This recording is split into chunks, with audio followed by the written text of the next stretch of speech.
fast down here. I know.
Goes to Taylor, finds room, touchdown, Coon Rapids.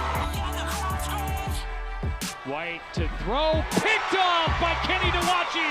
Nawachi looking for some blockers and looking for the right sideline.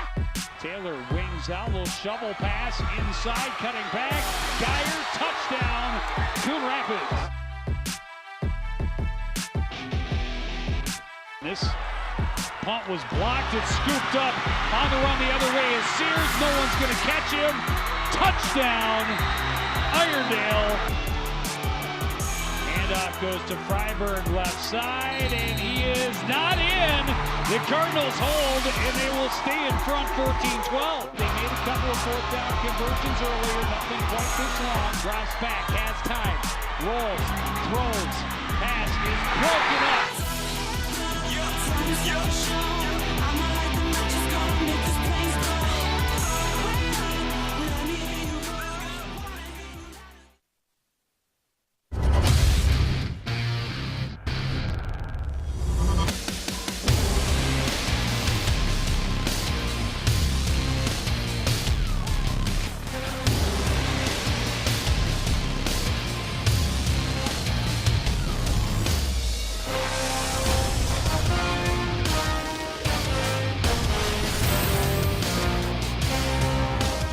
Everyone, and welcome to Panther Stadium inside Spring Lake Park High School for CTM's live coverage of high school football. It's week number 5 of the 2017 season as the Coon Rapids Cardinals come a-calling on the Spring Lake Park Panthers. Joe Young, Howie Shapiro up above, and very excited for the way the season has gone so far for this Cardinal squad. Yeah, no question about it. This should be another good test. You know, Spring Lake Park down a little bit over the success they've had in past years, but offer a very formidable foe. They won their first game last week, 20-7 over Hopkins. They love to run the ball just like Coon Rapids. It's going to be a chess match.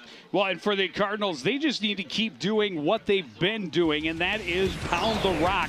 They've got a number of guys that can do it, but none that define pounding the ball more than number 33. I love to watch Miles Taylor run because he runs with power and anger, and you really love to see that in a running back. You look at his numbers, 52 carries, 226 yards and a score. But not only on offense, he's one of their inside linebackers, and he plays such an integral part on the defense. So both sides of the ball, you got to know where number 33 is, just a sophomore. Yeah, number of tackles for loss to his stats. On the flip side, part of the problem for the Panthers is a number of injuries. They got one of their studs back last week, and he had a stellar performance. Cade McMahon, he came back from, I didn't go to medical school. Well, I didn't last more than 3 days. But nonetheless, he tore his labrum in his hip. And last week was his first game back, 33 carries, 165 yards, 5 yards a carry, and a touchdown. He ran off 59-yard scamper. So, you know, Coach Schlief knew that his young man was back. Yeah, they've got a lot of guys that are still banged up on the sidelines, so no chance to really just ease him in. And the Cardinals hope that they can contain what is a very run-dominated Panther offense. I mean, it doesn't get more one-sided, really, passing or running over passing than what Coach Schlief runs here for the Panthers. Yeah, Coach Schlief, his 25th season at Spring Lake Park, and he goes back to the same coaching era with Clayton Koppel, and you know, Clayton Koppel was at Spring Lake Park at one point in his career. There's Mal Edwards, certainly has to be really happy with the way his young man has responded to what he wants to bring to this school and to this program, and we'll see another good test. Cardinals are going to get the ball first. They're going to pound the rock. That's just my guess. Pedro Pliego ready to get this one underway. And a good high, long, end-over-end boot taken by Nawachi at the 13-yard line. Good wall of White ahead of him. He scampers through the first bunch and nearly broke free of the last line of defense. A good return out as far as the 41-yard line. Last week, Tyler George had a nice game on the ground. You know, we talked about him at the beginning of the year. Young man who's really put on some bulk. You saw the shovel pass there to Geyer. But he's really been a good leader on this team, and he's been able to pick up additional yards, pick up first downs by using his feet. Very aware where he is on the field, and he's a good leader for Coon Rapids. A good athlete and a weapon in multiple ways for the Coon Rapids Cardinal offense. He will start out of the shotgun slot left. 2 receivers right. Handoff goes to Salazar, running left. Cuts back up front, keeps his feet going out close to the 50, still pushing across midfield, and a pickup of 9 yards on first down.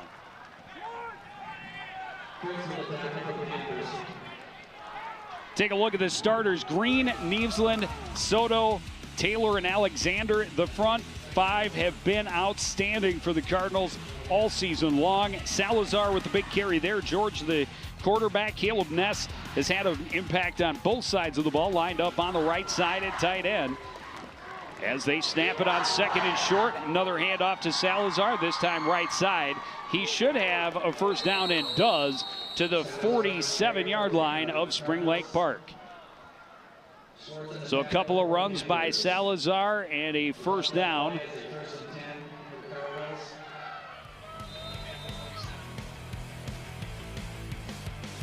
Look at the Panthers. Toner, Menderata, Elkerton, we'll talk about a little bit more, a giant young man. Pate, Ullman, Schwartz, George are the linebackers. Toomey, Sills, and Lee are in the secondary. On first and 10, another run. This time Miles Taylor is down to the 41-yard line, a gain of 6. Yeah, Elkerton, we'll talk 6'7", 268. About the same size as Udvig before Udvig lost half of himself, but a big young man. Both are going to play offense and defense for the Panthers. There you say, again, Miles Taylor, what we talked about in the opening, keeps his feet moving. And you said it, Joe, this offensive line for Coon Rapids has been stellar. Fantastic. We talk about Elkerton. He's got a lot of size on the line for Spring Lake Park, but the Cardinals' average weight has got to be definitely in their favor along both offensive and defensive lines. First flag of the game is going to go against the Cardinals for a false start. Number 2, 5-yard penalty. Remain down. There's Dan Pelletier. Thank you, Dan, for wearing our microphone. We certainly appreciate it.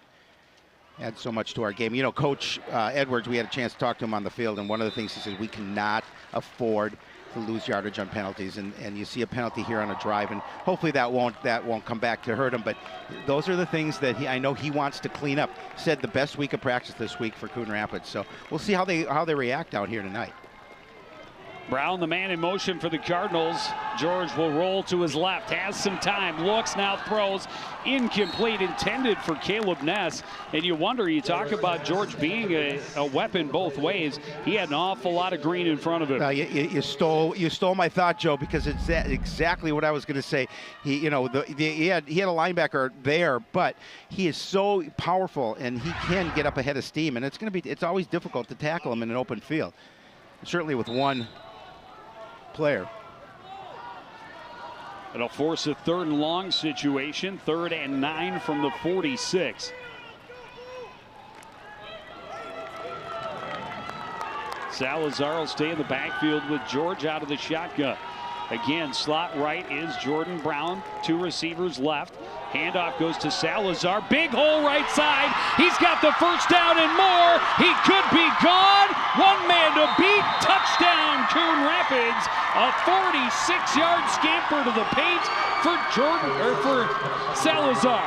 I'll tell you, you look at, is that in your playbook to run on 3rd and 9? But you got to give credit to the offensive line. They did such a good job of holding their blocks. Look at the big guys up front.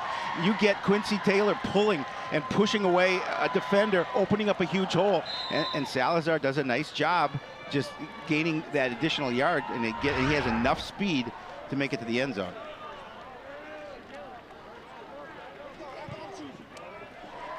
Extra point is up and good for Findlay, and it is a 7-0 lead for the Cardinals. Now, nice starting drive for the Cardinals.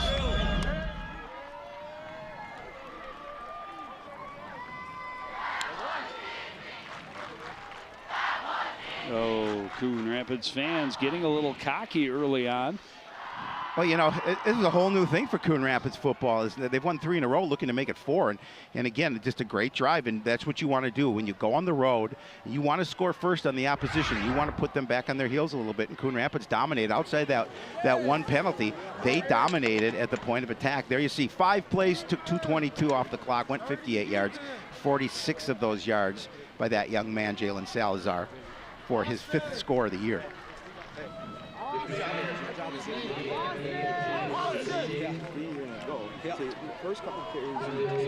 And, you know, one of the things that Coach Schlief told me, Joe, is that we cannot give up the big play. There is a big play. And that's something that they can ill afford against a team that does a good job of controlling the point of attack like Coon Rapids does.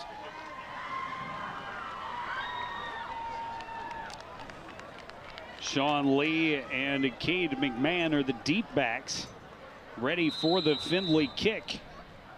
And here it is. It's short. McMahon will take it from the 15. Fakes the give, will run to the left side, has a blocker in front of him, makes one man miss, and then taken down hard as he reaches the 30-yard line. Good field position to start their first drive.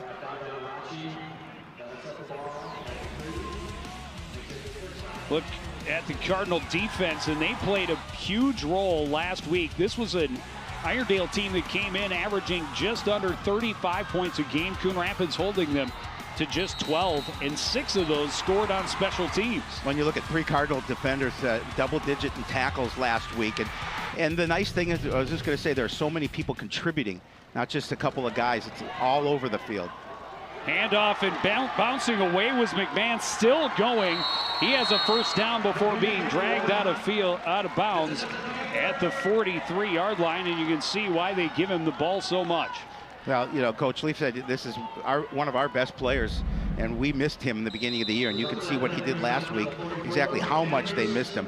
Does a nice job protecting the ball, and then he's going to drag Carter Geyer a little ways before he's pushed out of bounds. Like he was stopped in the initial point of attack and then bounced off and picks up a big gain out to the 44.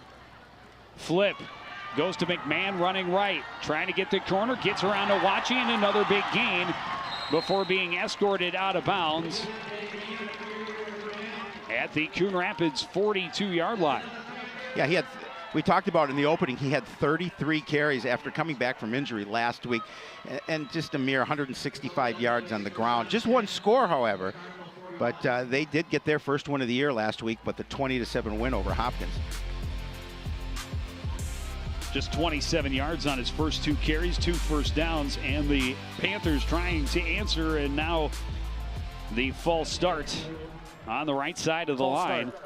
Offense, number 81. 5-yard penalty. Remains first down. And you talked about it as well, Howie. Neither team can afford penalties, but a huge part of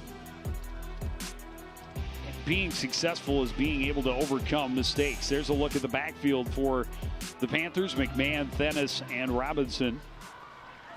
Handoff goes to Thenis this time, and he's stopped after a very short gain.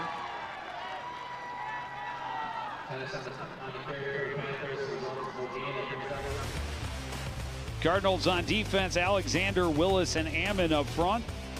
Breams, Ness, Taylors, and Brown are the linebackers. The secondary, Nawachi, McMahon, Geyer, and Silla. Little less than a yard on the carry by Thenis. So 2nd and long. 2 receivers left for Dunbar. This is a team that's only completed 3 passes through 4 games, just 13 passes attempted. Fumble, ball is loose, and the Cardinal sideline is cheering. Well, they have a better look at it than we do from up here. And they do have the football. A bad exchange between Dunbar and McMahon. And the Cardinals end up on top of it. You're going to see it's just a bad exchange. Either way, just skip free, and Coon Rapids recovered. I think Ness had it here. Nope. No, I think. What do you think? I think it was Nawachi, actually. 8:08 remaining first quarter. Coon Rapids takes over at its own 45-yard line with a 7-0 lead. Now, Joe, this is a situation where you make them pay for the turnover, or at least attempt to. Offerdahl on the carry, running left. And he's into Panther territory, diving for it. Sorry, that's Dominic Jones, diving forward to the 48-yard line.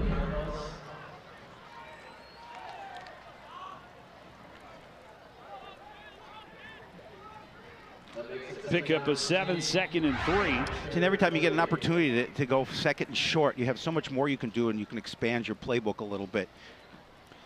Of course, Coon Rapids, again, they've had so much success running the ball. I think they will stick right with it. I think so, too. But you can expand the way you run the ball like they did to Dominic Jones there. Jones in motion again. This time George does want to throw. Lots of time. Going deep over the left. Caught by Brown.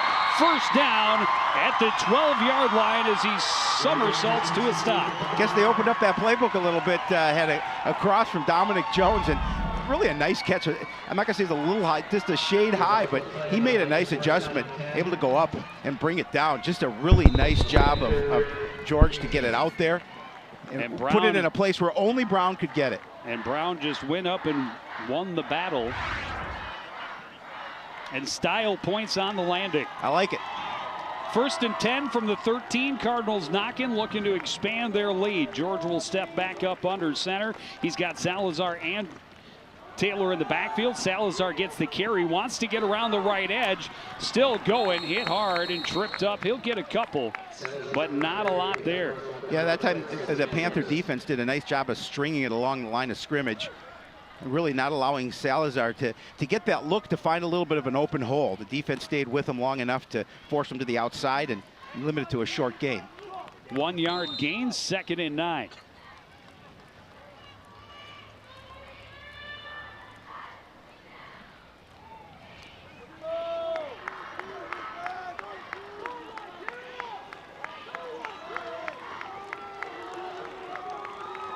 George under center again. Handoff goes to Taylor. Right side down to the 5-yard line. It'll set up 3rd and very short.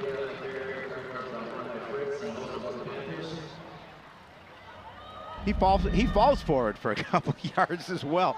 Again, you get one player to hit him. You can't bring him down. He's going to drag a couple of defenders with him.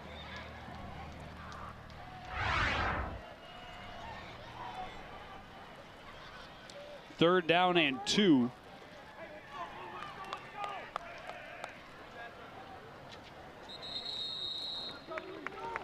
And we're going to get a timeout. Charge timeout. Coon Rapids. Cardinals are going to call. You know, we've seen Coon Rapids call timeouts early in the game and in the last few, Joe. And Coach Edwards just wants to make sure these young men are on the same game plan and make sure they're going to execute the way he needs them to execute in order for them to gain points.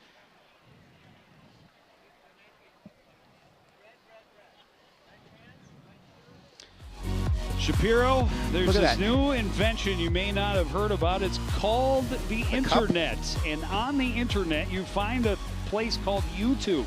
Has its own app. Huh. It's called an app. You download this app for YouTube on your phone, and you can watch CTN anytime you want. There we are. I can't believe it. I'm going to go home and Google that, see if I can find it. Google. Oh, Google. Sorry. We'll get you figured out. So the Cardinals knocking, trying to make it a 2-score lead. They have the ball 3rd and 2 from the Spring Lake Park 10-yard line. Still a lot of ball game to be played. No question. 5:30 left in the first quarter. George on the keeper left side has enough for the first down. It'll be 1st and goal, close to the 2. Or close to the 7, rather. Well, you know, I like that call because you've got a quarterback who's big, who's athletic, and defenses are looking for 33 or 25. They're not looking for 11, and it's just a nice surge up front. It was 3rd and 2 from the 5. So now they're at the 2, 1st and goal. I wrote it down wrong and didn't correct myself until now. But I stand corrected. You're literally standing corrected. So 1st and goal, they say it's at the 1. They'll go with George again. Is he in? No word yet, and they're going to say he's down just short.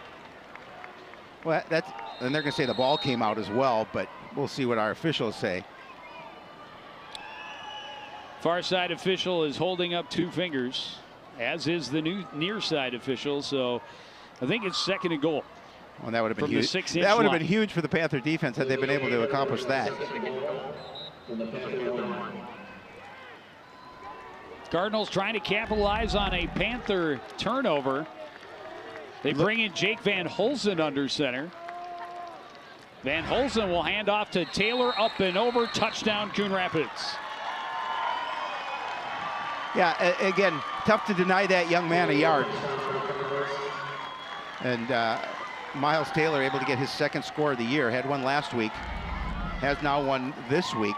Again, just a nice give to the up back. Taylor's going to dive over the pile into the end zone for the score to extend Coon Rapids' lead. 13 points, awaiting the extra point attempt from Alex Findlay. Ness the hold. The kick is very good, and it's a 14-0 Coon Rapids lead. Oh, nice drive for the Cardinals after the turnover. Able to put some additional points on the board, and they did get the score, and that's certainly important for this squad. You see the first Taylor, a little spring over the pile, up and over into the end zone. You said it. It's going to take a lot. You don't to deny stop that young man that 1 yard for sure. And I don't know that it wasn't even a yard. No. Less than. Converted easily, and again, the Cardinals capitalize on the turnover. 7 plays, 3:42 off the clock to go 55 yards. Miles Taylor capping it off with a 1 yard plunge. Happy sideline so far, but as you said, very early in this game.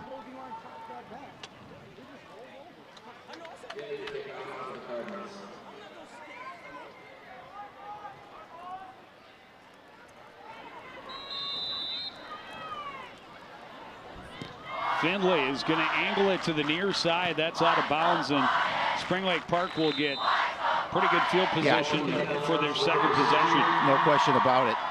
And this is an important, I think this is an important series for Spring Lake Park. Now they're trailing by 2 scores. They looked like they were doing a nice job of keeping the ball on the ground, gaining some positive yardage, and then unfortunately for them, the turnover happened, and Cardinals converted that turnover into points. Well, Kick out of bounds. Kicking team number 35. The ball will be placed at the 35-yard line. First down.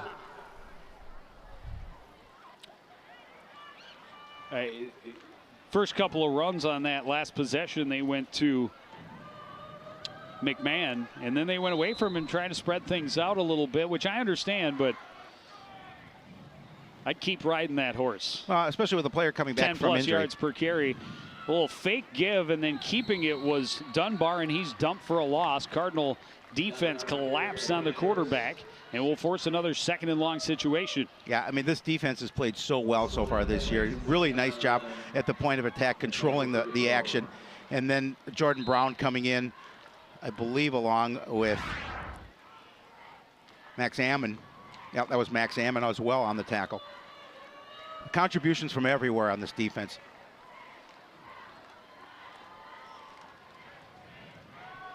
Cardinals showing blitz. Here they come. The pitch goes quickly to McMahon, and he's forced out of bounds after a short gain, about 3. It'll be 3rd and 8.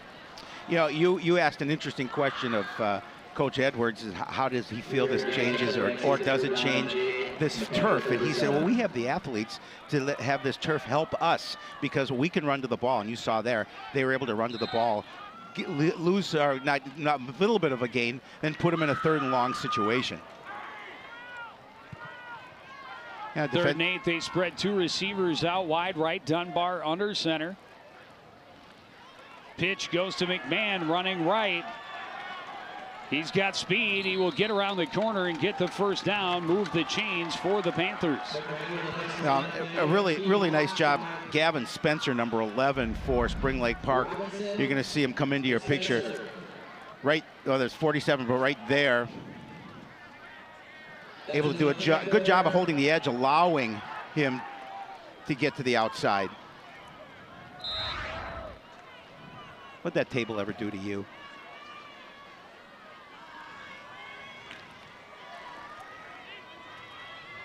First and 10 from the 46 now. Handoff goes to Thenis. He gained a couple before being pushed back. They'll give him forward progress out close to midfield.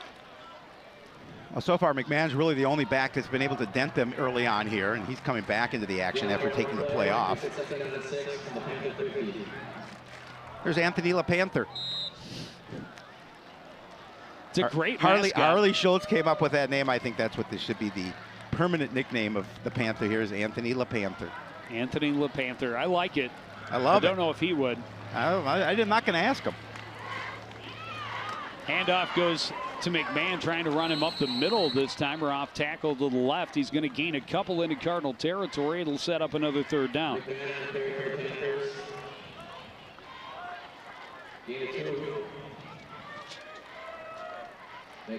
Short gain, third and manageable situation for Spring Lake Park. Well, if they can get number 22 loose, just about anything is manageable. Yeah. 3rd and 4 this time from the Cardinal 48-yard line. Dunbar checking off, now back under center. Handoff goes to McMahon. He stopped for no gain off the left side. It'll be 4th down and decision time.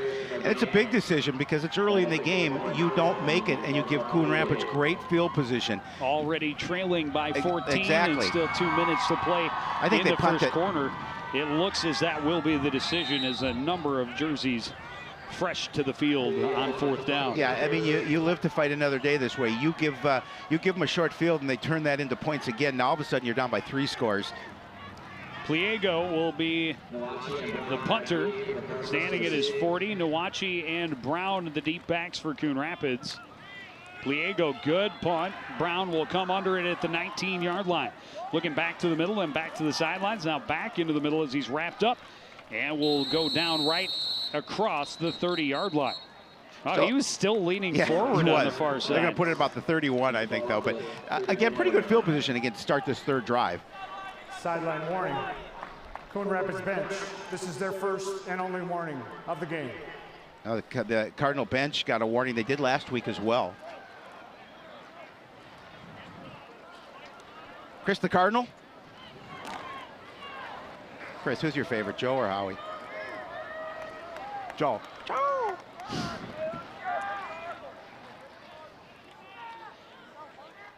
89 seconds left in this opening quarter. Coon Rapids with a 14-0 lead. They take over possession at their own 36-yard line.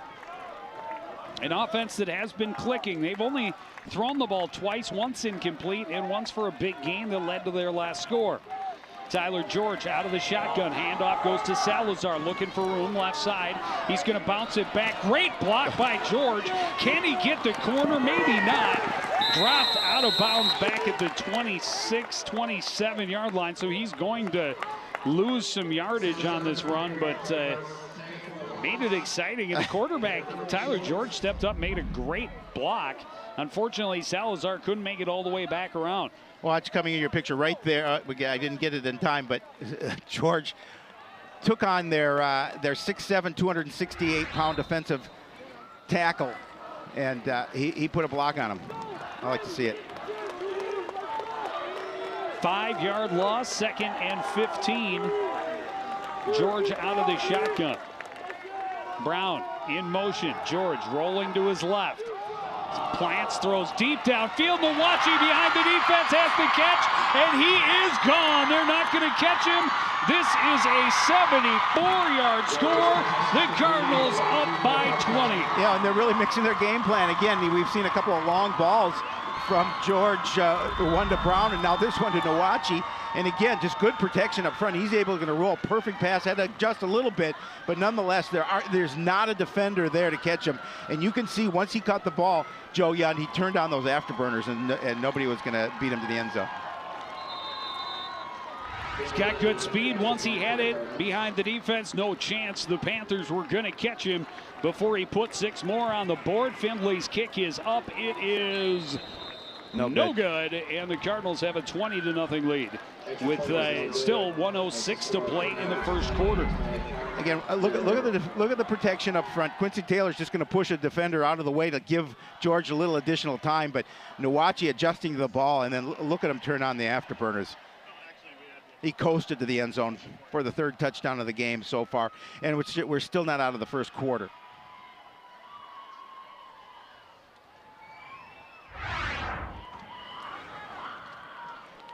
Just two plays, Joe Yen, to go. Took him 25 seconds to go 74 yards. But did they really go 74 yards? Because they actually went 69 yards. That's true. But it was a 74-yard touchdown. The first run, the opening play of the possession went backwards 5 yards.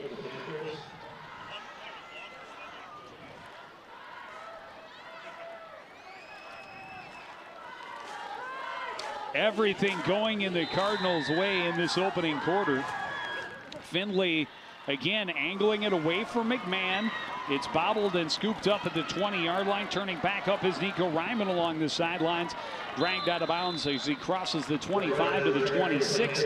And that's where the Panthers will take over, hoping to find an answer and not let this one get any further out of hand. That'll make it first and 10 from the 26 for the Panthers. I'm going to circle this coach, Jeff Schlief. I talked to Jeff yesterday. Yeah, we talked, or today we talked about, he said he was the #1 fan of CTN. And he says he watches this all the time. And I told him I would circle him. I said, you may have an argument from Red. They fake the give in the middle. Dunbar keeps it off left tackle. He's going to get a yard before being forced back. And, you know, what does this offensive output do for this defense? It just really gets them, not that they don't play hard as it is, but it really motivates them even more so to protect this lead.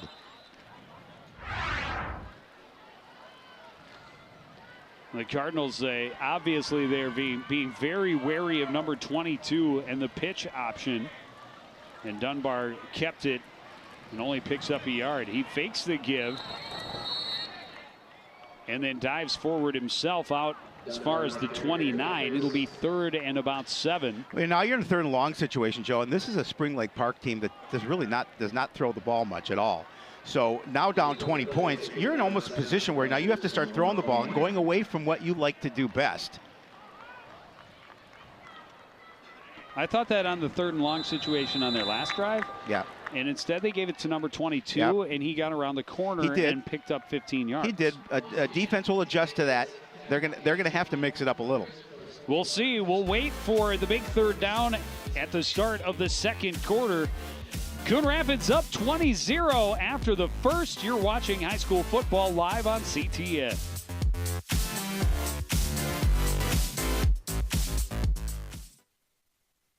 Oh, hi. I'm TV's Howie Shapiro. And when I'm not announcing CTN sports broadcasts with my sidekick Joe Yen, I'm watching all the other great programs on the CTN Studios YouTube page. There's news stories, great local events, and even full games. You can even watch on any smart device with a YouTube app. Whether that's your phone or a tablet, you can watch CTN's great programming wherever and whenever you want. You can even watch CTN's event coverage live. So no matter where you are, you can share in all the excitement. CTN Studios, building community through cable. 2 touchdowns, no extra points, because they'll try and get 2. Back at Panther Stadium in Spring Lake Park High School. Beautiful facility here, very cool. The school actually wraps around. I like it. To make a horseshoe, along with the home bleachers, and just a great atmosphere. Yeah, we've never been here to do a game, so it's fun to go to a different stadium that we haven't been to in over 20 years of broadcasting together. Big 3rd down here for Spring Lake Park. 3rd and 7 from their own 29-yard line, and a timeout to start the first. That is definitely not. Spring Lake Park, their first. Was not the plan for Coach Schlief. Coach Schlief could not be happy to take. They came out of the quarter break, and then to have to burn a timeout before they could run a play.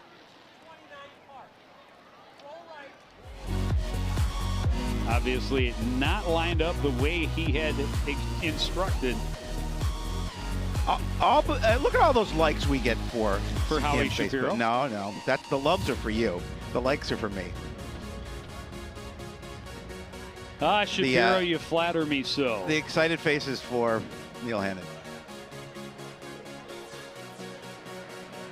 Or maybe Josh Udvig. Could be Udvig. Could be Udvig.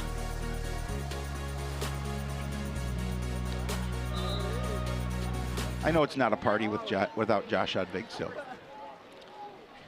So after a timeout and a little bit longer break than expected, we'll start the second quarter with a big 3rd and 7 for Spring Lake Park from their own 29-yard line, trailing by 3 scores to the visiting Cardinals.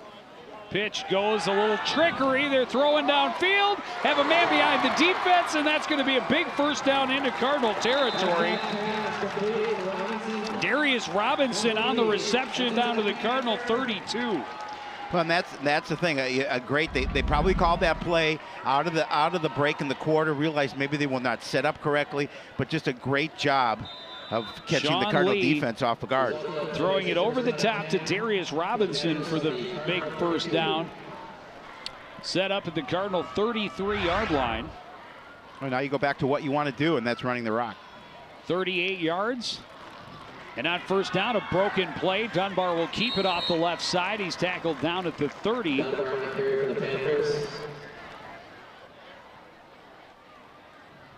Gain of 2.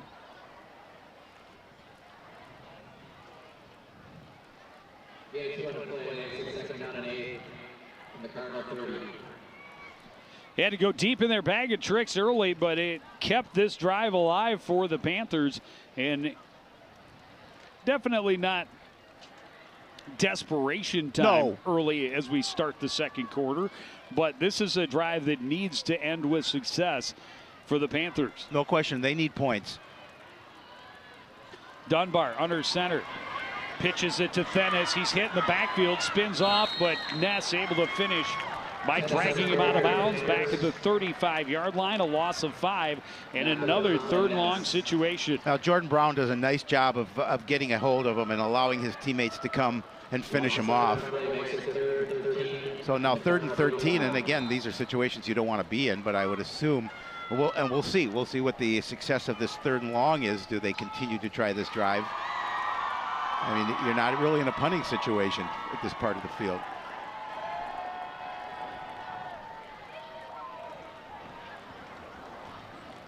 Pitch goes to McMahon running right, trying to cut back, avoids Ness, dragged down by the Cardinals McMahon.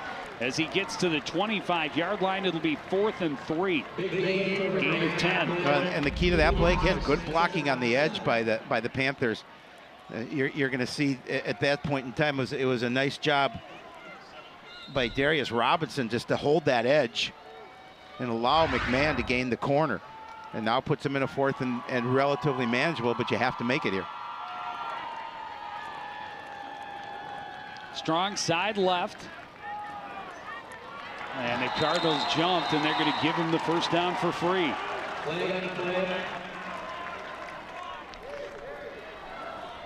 Encroachment, defense number 50. A 5-yard penalty results in a first down. Yeah, 4th and 3. You can't do that defensively. You let your opposition beat themselves. You don't give it to them like that. It's unfortunate. So a fresh set of downs at the Cardinal 20. Thenis and McMahon in the backfield. Dunbar under center, a receiver either side. Handoff goes to Thenis, right side, bounces away from first contact. Ness does not let go, though, just holds on and drags him down for no gain. No gain, 6 seconds on the 10, the Cardinal 20.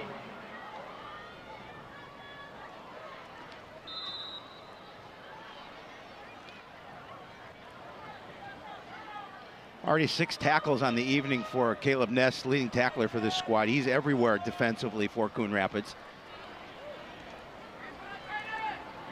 Handoff, McMahon, no. Dunbar keeps it, now cuts back up. He's going to be stopped short of the 15. Gain of about 4. Set up 3rd down. I like the play call because you defense think number 22 is going to run the ball just about on every play, and And a good fake led to him being able to pick up a few yards.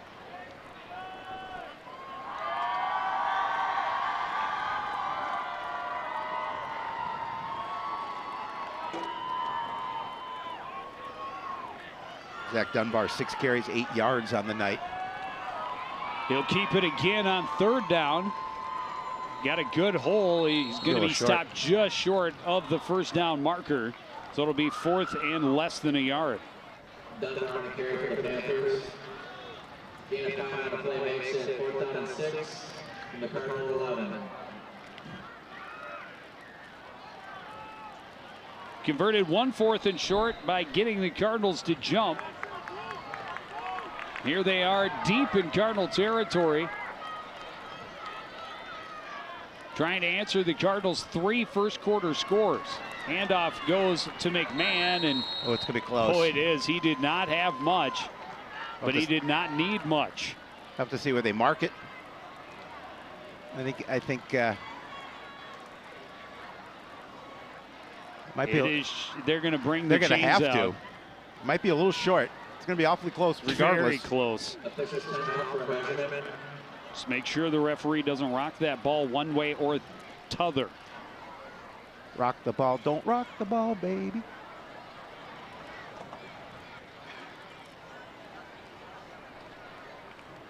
This is a big, big measurement for both squads. Defense for the Cardinals, did they come up? They did, and the Panthers going to turn it over on downs just shy of the Cardinal 10-yard line. A huge stop for the Coon Rapids defense. Yeah, how big is that? You know, you just give credit to group tackling, because they were able to keep McMahon from reaching the mark, and a very disappointed offense for Spring Lake Park. You see it again. I mean, just Miles again, the Taylor, push. the first one to get to him, but just blew his man up. Then was that Caleb Ness coming in. He had Carter Geyer on the backside that I think stopped most of the momentum by McMahon. Yeah, and I really think the unsung hero on that one was Max Ammon, because I think he was able to push his player back into the pile and really eliminating his forward momentum. So the Cardinals start deep in their own end. Handoff goes to Miles Taylor, trying for room on the right side. Keeps turning and churning, and he's out to the 15, a gain of 5.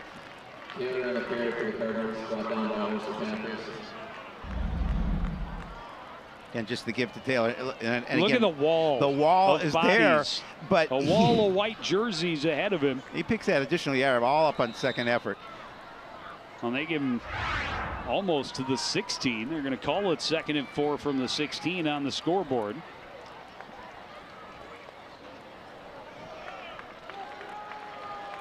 Four carries, 18 yards, and that 1 touchdown so far in the game for Miles Taylor. Man in motion is Geyer. Handoff goes to Taylor, avoids an arm tackle. Brick picks up a couple of blue jerseys as he makes his way across the 20 to the 21, and that should be a first down. Yeah, looks like it. Needed 4, got 5. See the give to Taylor. He's just gonna step out of the first half. But look at, he's dragging 2 defenders with him before another 3 bring him down. I was gonna say it took a couple more to pile on top, but he had crossed the first down marker by that point, and the Cardinals move the chains again. 1st and 10 from their own 21 now.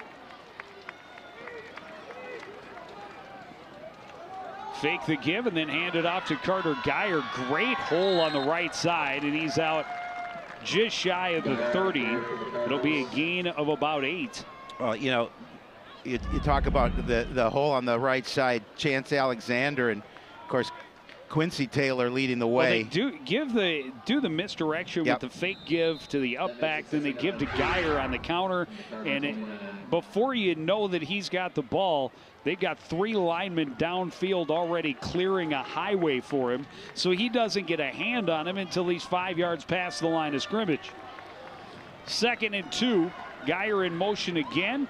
Give goes to Brown on the inside. He gets a stiff arm, gets to the outside. Great block by Nawachi, and can Brown make the last man miss? No, he's dragged out as he gets inside the 35. Another big gainer for the Cardinals that nearly broke to the end zone. Well, you talk about Kenny Nawachi on the outside, really held that block, allowing Jordan Brown to get through. You can see, you just saw it in your picture coming through. Number 1 for Coon Rapids did a great job of holding that edge, and Brown does the rest. He's a very good athlete as well. The Cardinals have a lot of good athletes, a number of them. When he talked about it earlier, the speed that they have and the benefit for those speedsters on the artificial turf. And it shows another big play, 37 yards. And the Cardinals set up in Spring Lake Park territory. Silla. Tom Silla on the run.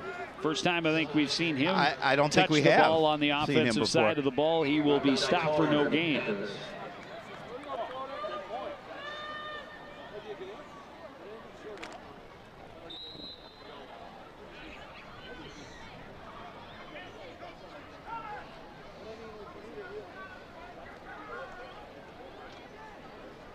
Salazar checking back into the backfield. George will drop back out of the shotgun with a couple of receivers left. He'll roll to the right. Wants to keep it, and he is swarmed and is going to be dropped way behind the line. They'll give him forward momentum, which is still a loss of 3 yards to the 37-yard line. Andrew Lillman on the tackle for on the tackle for Spring Lake Park, sophomore, but they defense blew that play up. And now you talk about a 3rd and long situation for him, but Ullman able to bring him down. So it'll make it 3rd and 13 from the Panthers' 37-yard line.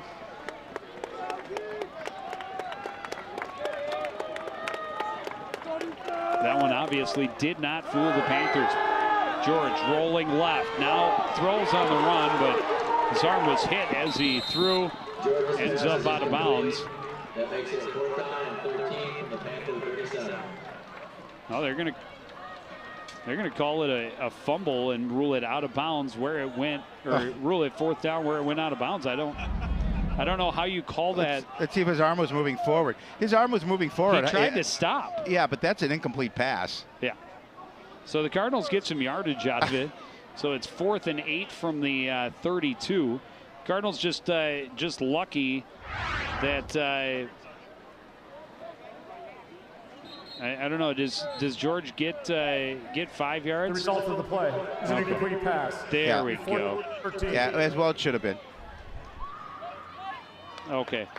I was just going to say it's fortunate that no one recovered it in a blue jersey, and because that was clearly an incomplete pass. Yeah. No to question. whom I have no idea. Our master statistician Harley Schultz is giving it to Nawachi because he was the closest player as the to intended target. And Nawachi's down there kicking the sidelines, cursing Schultz's name. That means I was targeted and didn't make the catch. What are you talking about? Breams, a high floater that is going to be out of bounds before McMahon can grab it, but McMahon was right down there, threw his man off, turned around, was ready to field the punt right at the Panther 10-yard line, but this will back the Panthers up once again with 4:06 to play in the half. I think it's a pretty good spot they got. You're going to put it 17? 17. Homer. Well, I looked at the trajectory of the ball. I don't think it went out that You far didn't up. have it. You know what? Hey, listen. The referees had better. I got a new app on my phone. I'm able to figure out the trajectory and the way the ball travels. Okay. And I just, 1st and 10 I just for plugged it in. Spring Lake Park from their own 17-yard line. Dunbar will climb up under center with the 2 running backs in the backfield. Handoff goes to McMahon left side. He's spun around and dropped. Maybe a yard, but it doesn't look like any gain at all. We're under 4 minutes to go in this first half. Spring Lake Park will get the ball to start the second. No gain on the play, makes it 2nd down and 10. Yeah, he moved it from one side of the 17-yard hash mark to the other, so it'll be 2nd and 10.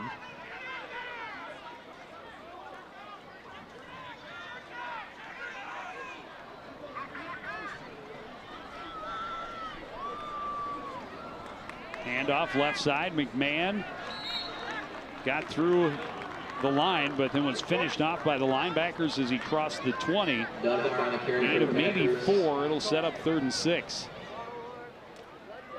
Yeah, again, in the 3rd down and relatively long situation. Gain of 3 makes it 3rd down and 7. They're going to say 3rd and 7.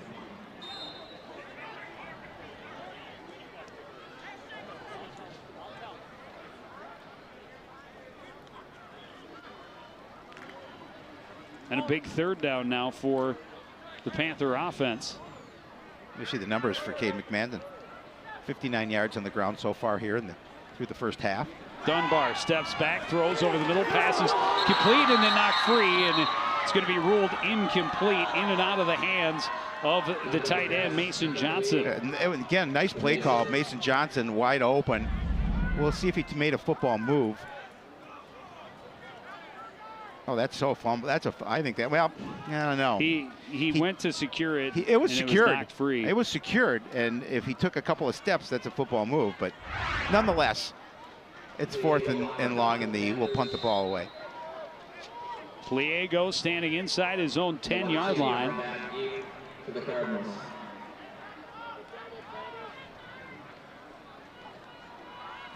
Nearly blocked as McMahon came flying in.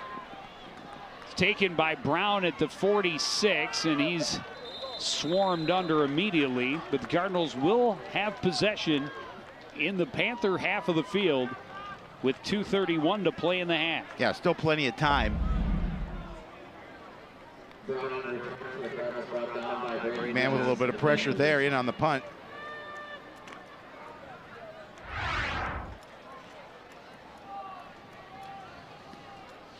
Plenty of time, good field position. Cardinals still with 2 timeouts here in the first half. A 20-0 lead.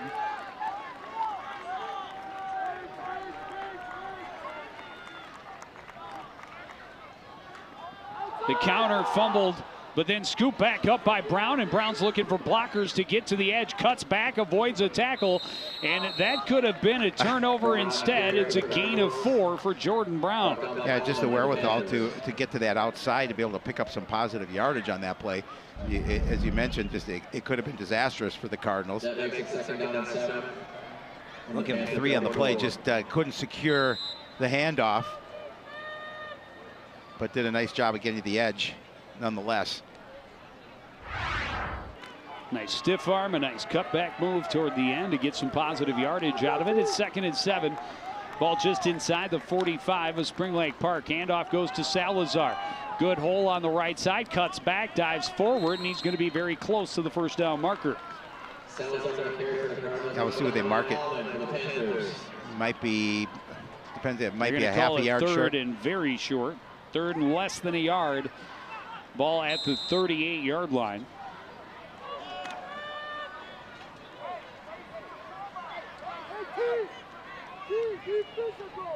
Cardinals can take their time, but not too much time. Oh, they'd like to score, put another score on the board before the break. And they'd like to do it on the last play of the half if possible, but see it 2 for 3 on 3rd downs. Oh. And that's going to be an illegal formation, 2 men in motion, or a false start. False start. So I'll make it 3rd and 6. Well, and I don't know if it's me. False start. Offense number 1. 5-yard penalty. Remains 3rd down. If it were me, I would have lined up and just jammed it ahead for the 1 yard, right, and then maybe looked for something a little bigger on 1st down. There you but see instead, it's 3rd and 6. Ball backed up to the 43. Last week, 11 miscues for 108 yards for the Cardinals, and that's what Coach Edwards talked about. He says we cannot commit that type of penalties, those type of the numbers, if we want to continue to win. Both teams last week, guilty of having way too many penalties. They'll run the same formation, run Taylor out that way. Geyer throwing long, wants Taylor behind the defense. He almost had it. They tried to go tit for tat on the flea flicker. I like it. Geyer I like the made call. a nice throw. Taylor was there. It was just out of his reach. I like the call. But now 4th and 6. Off his hand. That was a good play call. It definitely caught the Panther defense off guard. As did the flea flicker from the Panthers earlier in this second quarter. 4th and 6. Cardinals keeping the offense out there. Under a minute remaining in this half, they have a 20-point lead. George rolls, sets, steps up, throws over the middle, complete to Nwachi, down inside the 15-yard line. And George has been on with his throws tonight. Again, a nice. I like the play call again, creative, and you're getting Nwachi open in some open space. Timeout. Coon And Rapids. he picks up that big yardage, and the Cardinals are going to call their second timeout. But good protection up front, good throw, only to where Nwachi could grab it. And Tyler George doing a great job stepping up into the pocket, staying true as he knew he was going to take a hit. And he delivered a strike to Kenny Nwachi, a 30-yard pickup, and the Cardinals set up 1st and 10 at the Panther 13. Well, if you're following us, tweet about it. And if you're not, what are you waiting for? Oh, look at the birdies, pretty birdies. That would be tweet. It would be a tweet. It would definitely be a tweet, but definitely follow us, twitter.com/CTN Coon Rapids. All the kids are doing it.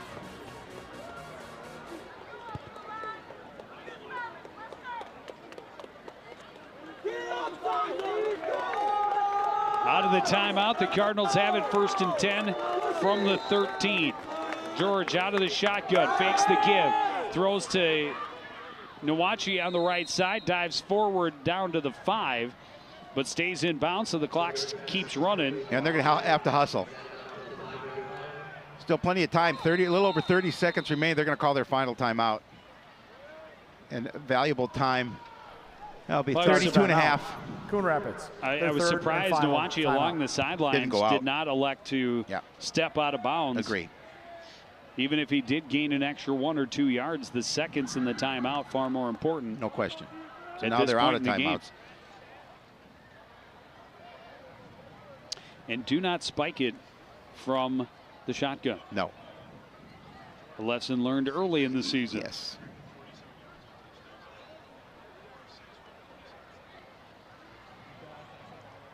Four-score lead would be huge going to the locker room. The Panthers do get the ball back. They do. To start the second, but they have not been able to find much rhythm at all on the offensive side of the ball. The defense has been on the field a lot, and they have given up a number of big plays, but it would be huge for them if they can come up with a big play of their own to stop the Cardinals before going to the locker room. No question, Joe. They do not want to go down by 4 scores as they head to the break. Cardinals are going to bring in the power backfield. Brown, Salazar, and Taylor all back there. Taylor gets the give, fights off first tackle, spins, and touchdown. Miles Taylor, Cardinals up 26-0. You talk about second effort.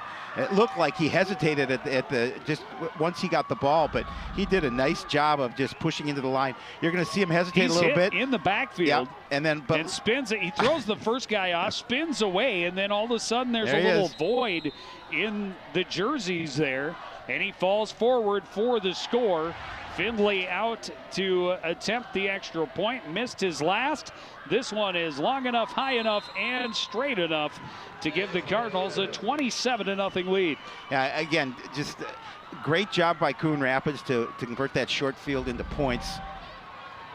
You can see it here. Miles Taylor looked to maybe go to the right, hesitated.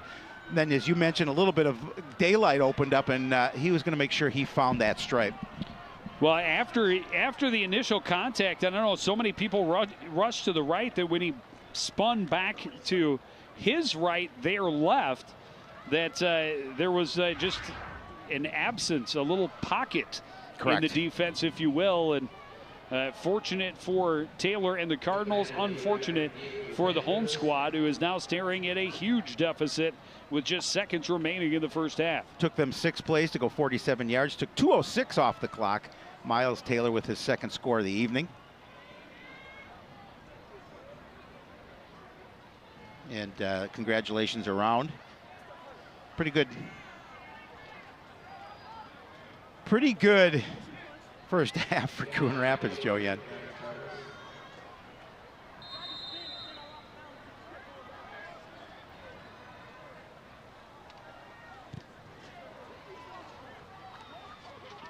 This kick is taken by Ryman, and he is hit he was hard stuck by McMahon. Dion McMahon lowered the shoulder, lowered the boom. Watch him stick him right here. Oh, this is great. Took away all his forward momentum. So that normally we see the kicks handled by Alex Findley, and this time it was Andrew Findley on the kick. And now I guess maybe I need to pay a little closer attention. Is it Who's 34 kicking? or 35? If I put A. Findley, I suppose I'll be all right. You will be. Handoff in the middle goes very short off the right side. That was Thenis on the carry.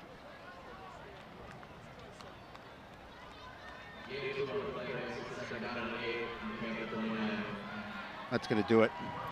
And they will not snap it again. We will head for the locker room.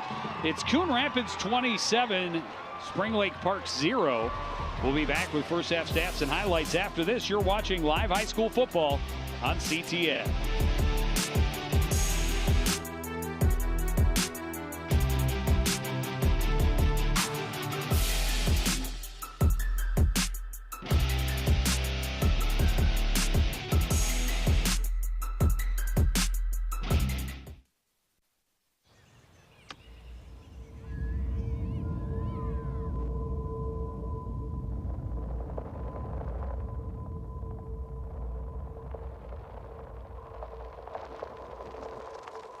$7,000 high school students drop out every school day.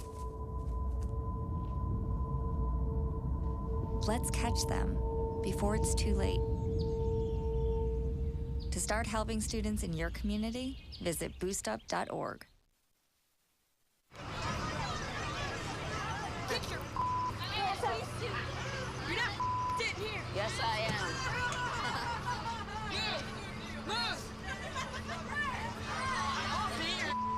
Give it to him hard. No. Every day, kids witness bullying. Why you stab me with it? No. They want to help, Ow. but don't know how. Teach your kids how to be more than a bystander. Visit stopbullying.gov.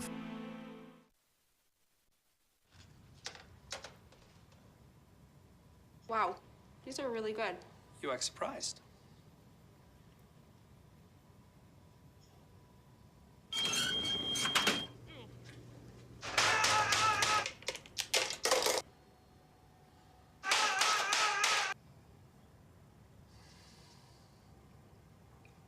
Practice makes perfect. You don't have to be perfect to be a perfect parent. There are thousands of teens in foster care who don't need perfection. They need you. All right, give me a spot. You know my motto, safety first. They could be dangerous. I think we should call animal control. Animal control? To be safe. Don't worry. Just... I got this. It's a new motto. You don't have to be perfect to be a perfect parent. There are thousands of teens in foster care who don't need perfection. They need you.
Aquatic invasive species are the biggest threat today facing our lakes and rivers and our ability to use and enjoy them.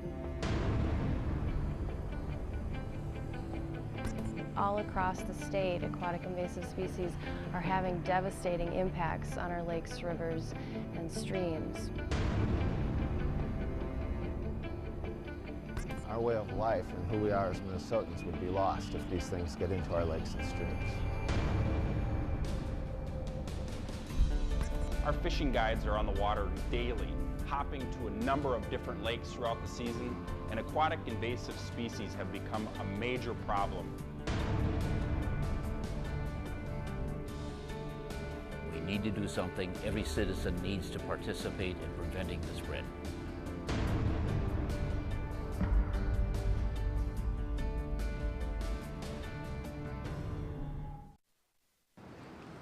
If you have a collision at 25 miles an hour and you're not wearing a seatbelt, it's like falling from a 2-story building. At 40 miles an hour, it's like falling from 6 stories high. And at 60 miles an hour, if you're not wearing your seatbelt and you crash, it's like falling from 12 stories high. Buckle up. A message from the Minnesota Department of Public Safety. Looking for these? You drive buzzed. It could be one very expensive ride. First, you gotta make bail. Then pay me to get your car back. Your insurance premiums will go through the roof. And my legal fees just keep adding up. All told, it could end up costing you $10,000. Nothing kills a buzz like getting pulled over for buzz driving, because buzz driving is drunk driving.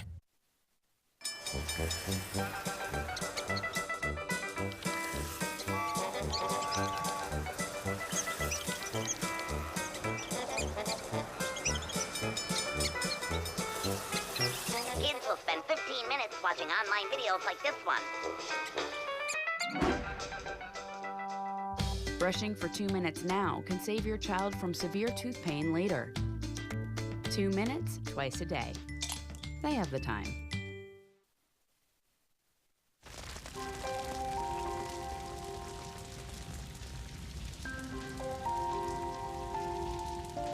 A single ember that escapes from a wildfire can travel more than a mile. That single ember can ignite and destroy your home or even your community. You can't control where that ember will land, only what happens when it does. Get Fire Adapted now at fireadapted.org. Hey, you going out like that? Yeah, why? Well, what would the neighbors think? I see you! Come look at Mr. Feather. Look what I have. Mr. Bird, remember? Bark, bark, bark. We're just playing. We're just playing on trying to get you out of here. Even still. You don't have to be perfect to be a perfect parent. There are thousands of teens in foster care who don't need perfection. They need you.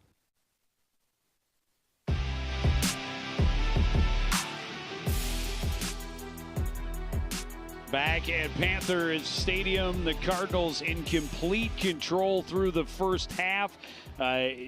Downright dominant. They put up 4 touchdowns. They had a number of big plays, and they were able to really limit what the Panthers were able to do on offense as well. Yeah, defensively, when the Panthers, they did get a few things going, but they ended up being stopped, especially down low, close to their goal line. And really, both sides of the ball are playing so well in this first half. You have a lot to build from, but you got to be pretty happy with where you are. Couple of the big plays for the Cardinals resulted in touchdowns. Their opening drive ended like this. Jalen Salazar blowing through the right side for a 46-yard score. That came on a 3rd and 9. The Cardinals didn't throw much, but they did put up a couple of long completions for George. Miles Taylor over the top on 4th and short. Or no, it was 2nd and goal to dive forward and get that touchdown. George again airing it out. This time, Kenny Nwachi on the receiving end. A 74-yard touchdown. That made it 20-0. came late in the first quarter. The only score of the second, it's Miles Taylor. Great second effort, great awareness, spinning away and yards after catch. He's got it all. The sophomore's got both scores for the Cardinals in the first half, and his team is riding pretty after the first 24 minutes. Well, anytime you can take a look at the ledger, look at the total yards for that first half, 293, almost 300 yards of offense in one half for Coon Rapids. And how balanced better that you can get it there. 146 on the ground, 147 through the air, no turnovers, maybe a few more penalties than Coach Edwards would want. But nonetheless, the Cardinals doing a good job.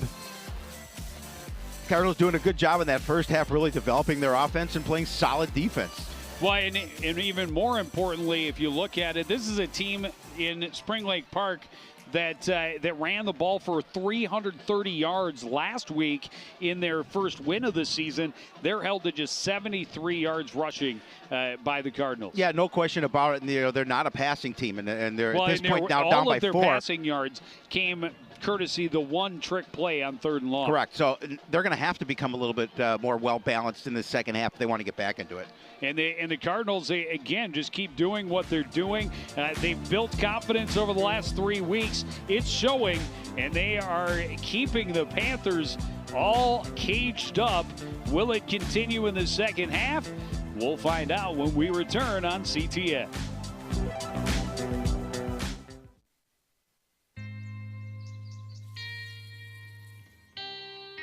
Time to wake up.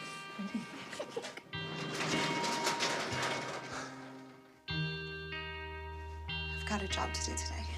I've got a job to do today. Don't forget, you've got a job to do today.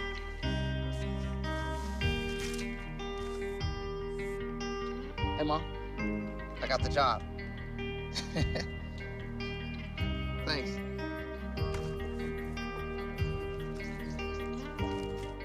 I've got the job. Welcome aboard.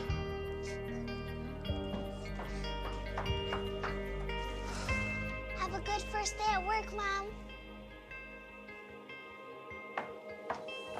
Your donations to Goodwill fund job training programs right in your community. Feels good to start fresh, right? Sure does. And like that, you're a job creator.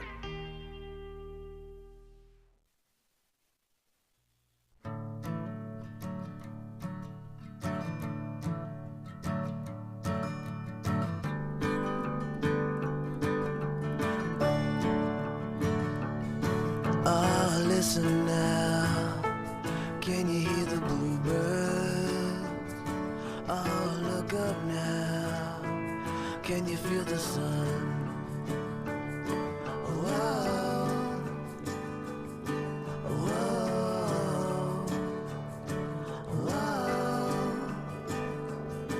whoa,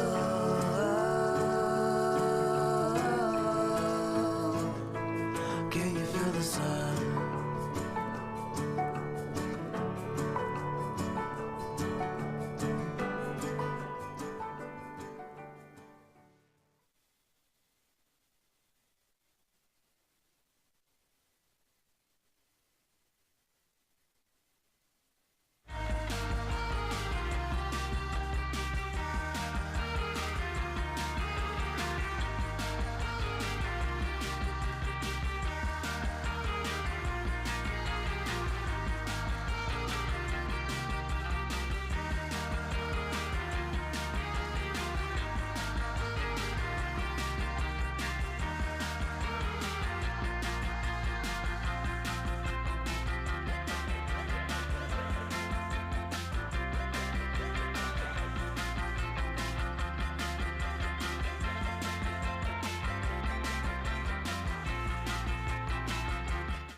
You make me wear my bike helmet.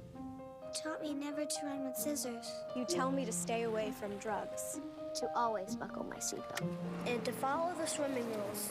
You're always looking out for me and trying to keep me safe. So why do you keep a loaded gun in your drawer? Here in the garage. Closet. Shoebox. Under the bed. Where anyone can get to it. How safe is that? How safe is that? How safe is that? You asked them to follow some safety rules. Now they're asking you. In fact, they're counting on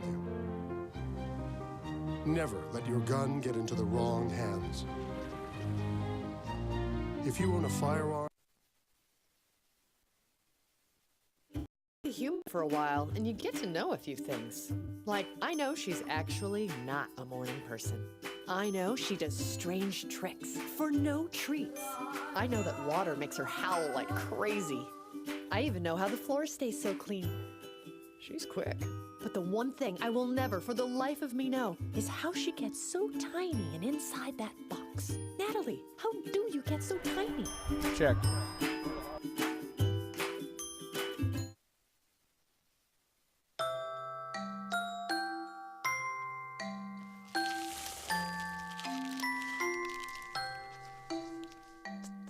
Kids will spend 8 minutes decorating their little brother.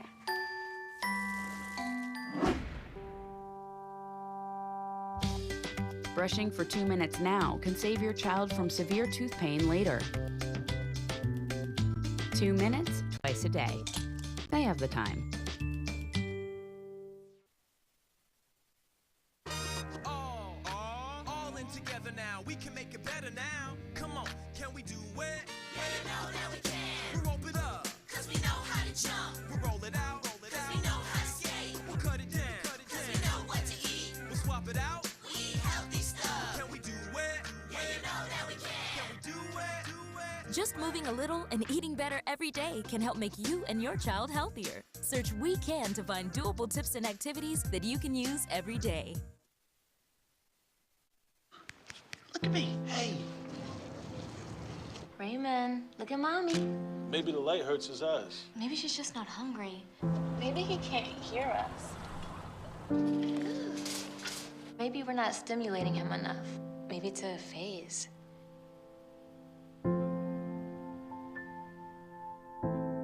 Avoiding eye contact is one early sign of autism. Learn the others today. The sooner it's diagnosed, the better. Joined now by Cardinals head coach Mal Edwards. Coon Rapids in front, 27-0. Coach, it's got to feel good going to the locker room with that big lead. Yeah, I mean, our kids really executed in the first half. I mean, we could move the ball both on the ground and in the air. So big plays by our guys, but we were able to execute the first half. It's hard to find anything negative in that first half, Coach. 4 penalties, I guess that's maybe the only thing you can look at. We talked to you before the game. Penalties, I know those are a thorn in your side a little bit. Yeah, and that's what I talked mainly about in the halftime was our discipline, our inner discipline, and our execution. All right, well, thanks for joining us. Good luck in the second half, and we are absolutely excited to get this second half underway. We'll take another short break and be back with kickoff from Spring Lake Park right after this.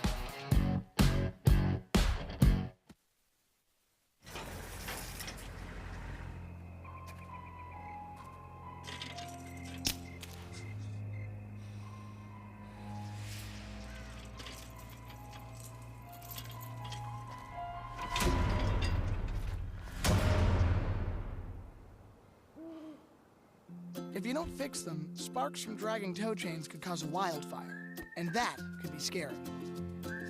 Nah, Smokey. Only you can prevent wildfires.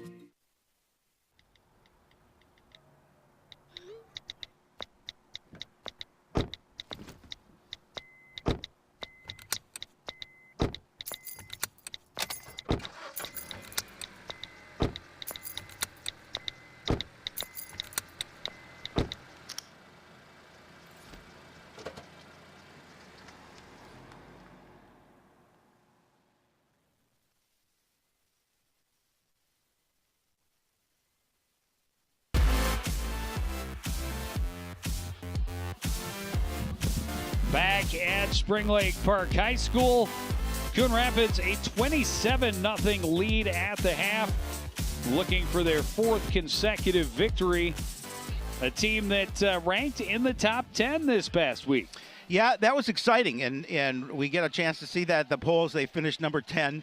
Elk River at the top of that poll. But wow, what a transition it made, because I can't remember the last time we saw a Coon Rapids football team in the top 10 in a poll. Well, and obviously the drop from 6A to 5A, a big part of that. Yep. But you know, the other part is the confidence that has built within them over the first half of this season. No question about it. It really has developed.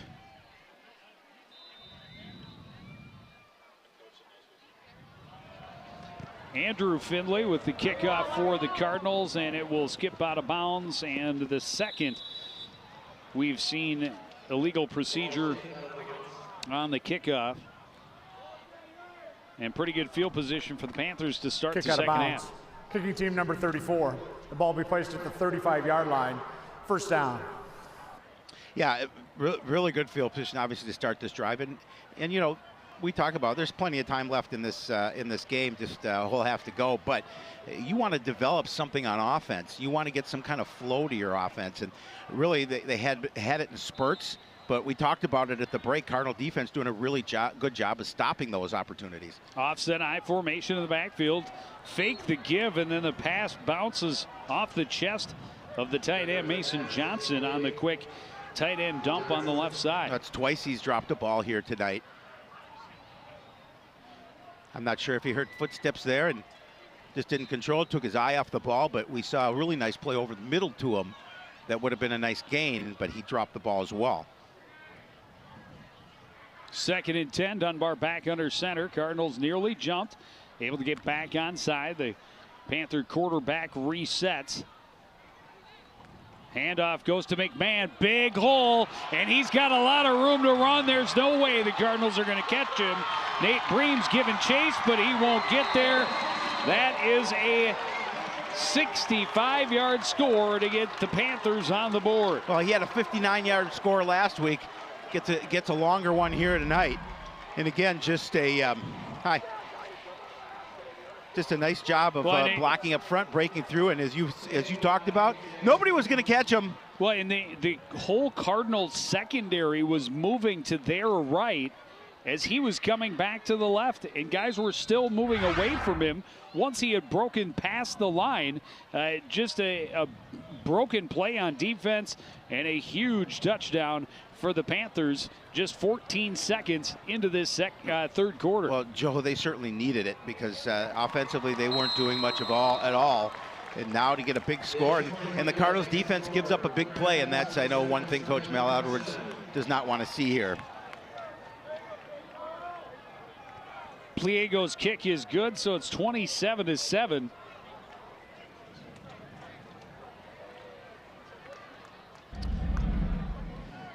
Again, didn't take him long to score, and then it just, as you mentioned, defense moving to the right. He jumped the hole to the left, and a lot of open real estate in front of him, and he took it to the house.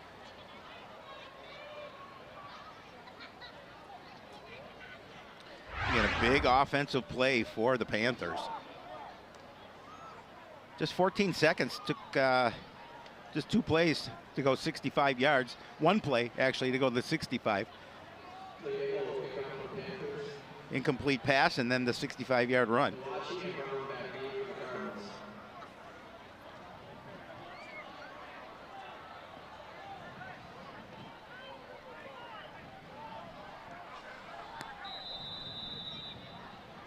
So Pliego set to kick it off. And the Cardinals a little bit of a wake-up call. Yeah, to start no the question. second half. Good high end-over-end kick. Taken at the 9.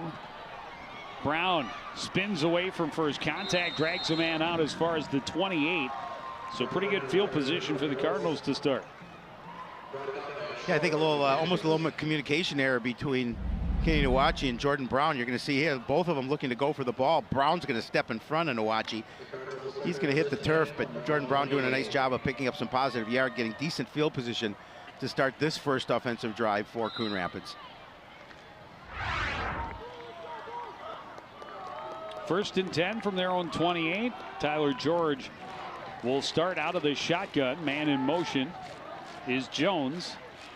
Fake the give to Salazar, the keeper for George. He's still going, and he'll have a first down. Got some help from his offensive lineman.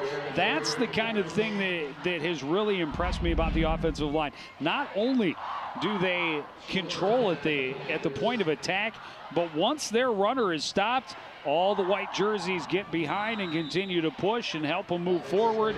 And this time it moves the chains.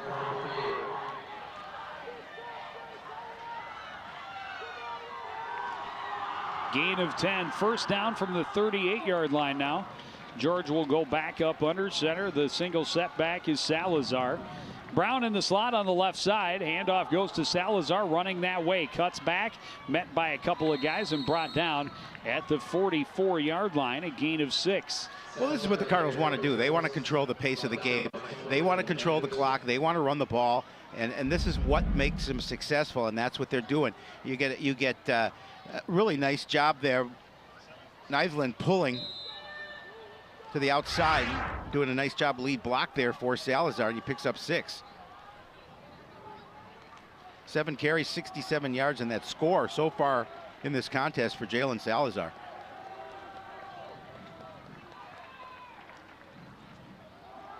Quarterback keeper again. George with momentum as a first down into Panther territory at the 41-yard line.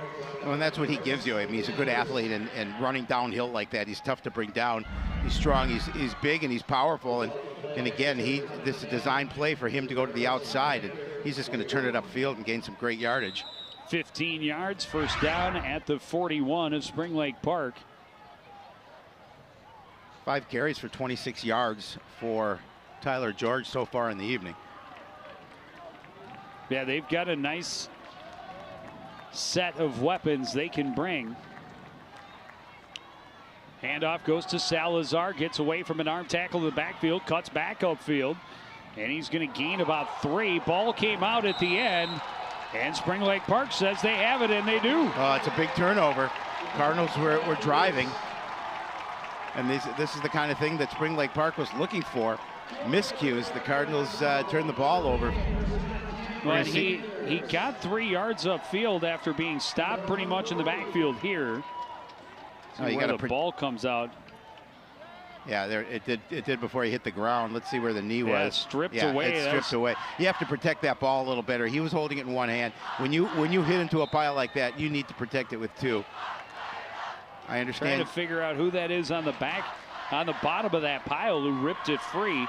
Either way, 1st and 10 for the Panthers from their own 41-yard line. Dunbar wants to throw, fakes, now takes it down, has some room to run. He's got a first down and more, lowers his shoulder, and bowls his way to the 44-yard line of the Cardinals. Well, when you're beating a team 27-0 at the half, the last thing you want to do is give this team momentum, and the Cardinals have done that. Big play for the score, and then the turnover gives Spring Lake Park momentum and a feel that, hey, we can get back into this ballgame, because they were thoroughly being outplayed. Tables have turned quickly. It looked like the Cardinals were moving the ball, and then a turnover, their first of the game. And the Panthers trying to capitalize. Handoff goes to McMahon, and he is wrapped up and stopped after a gain of 3. Down to the 41. You know that Cade McMahon's going to get his carries. I mean, we talked about it, 33 last week. He's capable, as we saw, of breaking a big one. You have to be able defensively to keep him in check and limit his opportunity.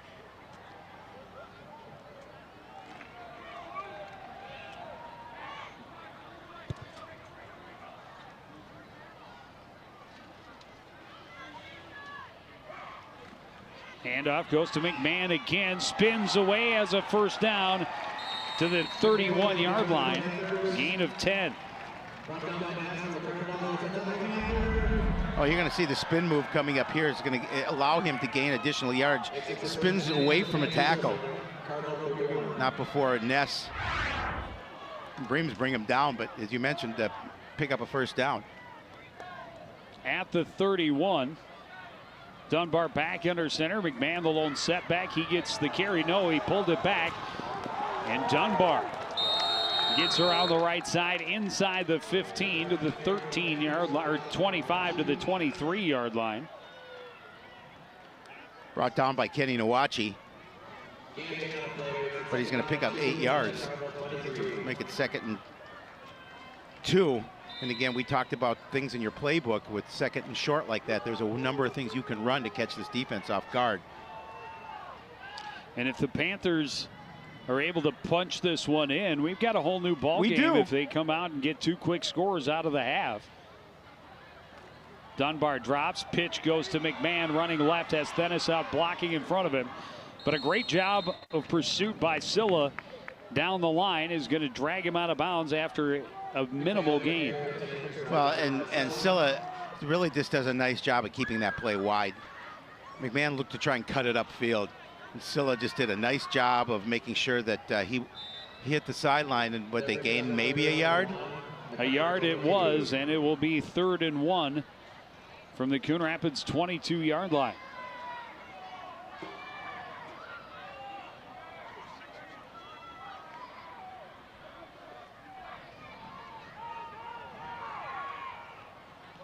Dunbar rolling to his right, wants to throw, does. That pass well defended, bobbled, but unable to bring it in was Mason Johnson. He had the closest he came to making a catch, and it was well defended. Well, look at McMahon. I mean, he's going to get the vertical on it. He got certainly, I'm not sure he got a piece of it initially, but he certainly got in his face. And a big 4th down coming up. Cardinals stopped him on 4th and short back in the first quarter. I think they give it to 22. I think they do. I think the Cardinals are looking for it. On 4th down, the Cardinals also jumped on a 4th and short and gave a free 1st down to the Panther offense again back in the first half. Handoff does go to McMahon. He has the 1st down, finally wrestled to the ground down at the 17-yard line. And the offense just sealed off that right side of the line. McMahon to pick up that 1st down. You can see a nice job by Johnson sealing off that edge.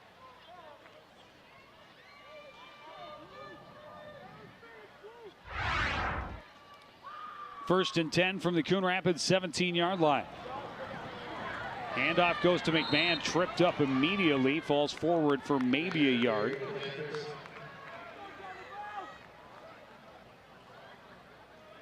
Well, Jordan Brown at the bottom of that pile for Coon Rapids on defense.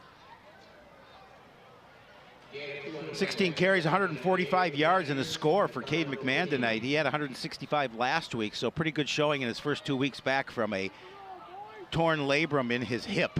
And a lot of game left to be played here tonight. Not quite midway through this 3rd quarter. 2nd and long, handoff goes to McMahon. He's going to get a couple off left tackle before being stopped at about the 13. Gain of 3, set up 3rd down. Caleb Ness in on the tackle. That's number 9 for him so far in the evening. Had, I believe, 13 last week.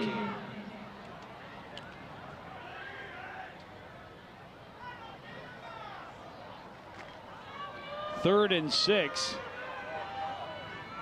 Panthers trying to cut further into the Cardinal lead, which was 27 as we started this 2nd half. Inside counter goes to Ryman, looking for a hole, cuts back.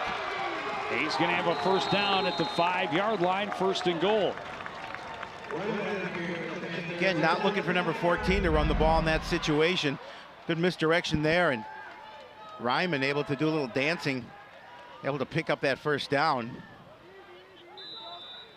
Brought down by Geyer and Ness. First carry for Nico Ryman.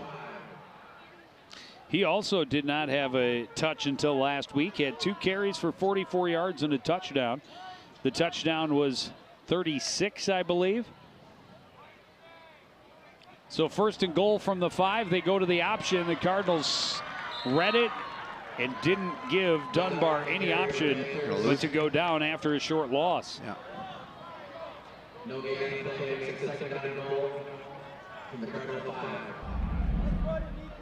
You don't see a ton of teams run the quarterback option. No. Spring Lake Park does it a lot. Obviously, we have seen through the first 2.5 quarters. But the Cardinals got outside, took that pitch away. Handoff goes to McMahon, right side. Touchdown, Spring Lake Park. Well, you talked about it, Joe. If they get this touchdown and still plenty of time left in this game, all of a sudden, Spring Lake Park is right back in it, now just trailing by 2 scores. And that's what happens when you turn the ball over, and they were able to capitalize. Well, and we talked about the wake-up call for the Cardinals to start this second half was the 65-yard touchdown. Then now we have 3 wake-up calls. Long touchdown, turnover, sustained drive that ends up in the end zone. And their 27-point lead with the extra point through by Pliego is down to 13. That makes this next set of series offensively for the Cardinals very important. I believe they need to try and gain that momentum back. They have given the momentum to Spring Lake Park here in this game, even though they're up by 2 scores.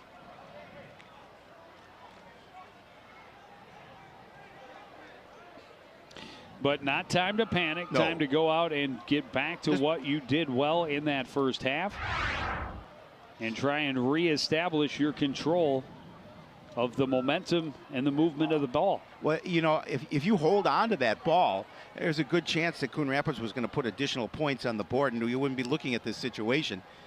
So they know offensively they can obviously score points. They're going to have to go back and do that. 12 plays, 4:57 off the clock, 59 yards on the drive. Cade McMahon capped it off with his second score of the day, a short one and a long one.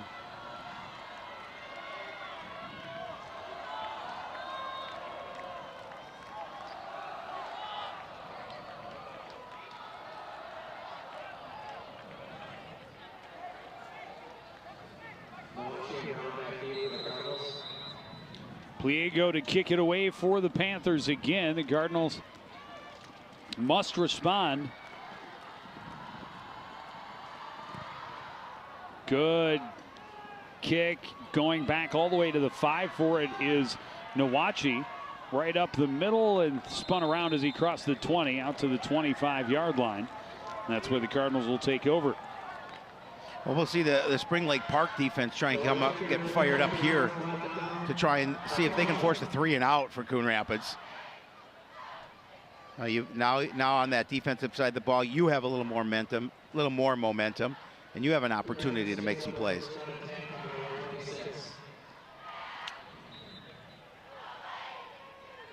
Good spot for the Cardinals. Ball at the 26-yard line. George back out of the shotgun as Taylor in the backfield with him. Slot right is Jordan Brown. He goes in motion. Handoff goes to Taylor. And he will dive forward across the 30 to the 31-yard line, a gain of 5. Again, they'll continue to be methodical. They'll continue to run the ball. Time off the clock. I mean, that certainly is their friend, being up by 2 scores. But they have to reestablish themselves, and they have to finish with some drives.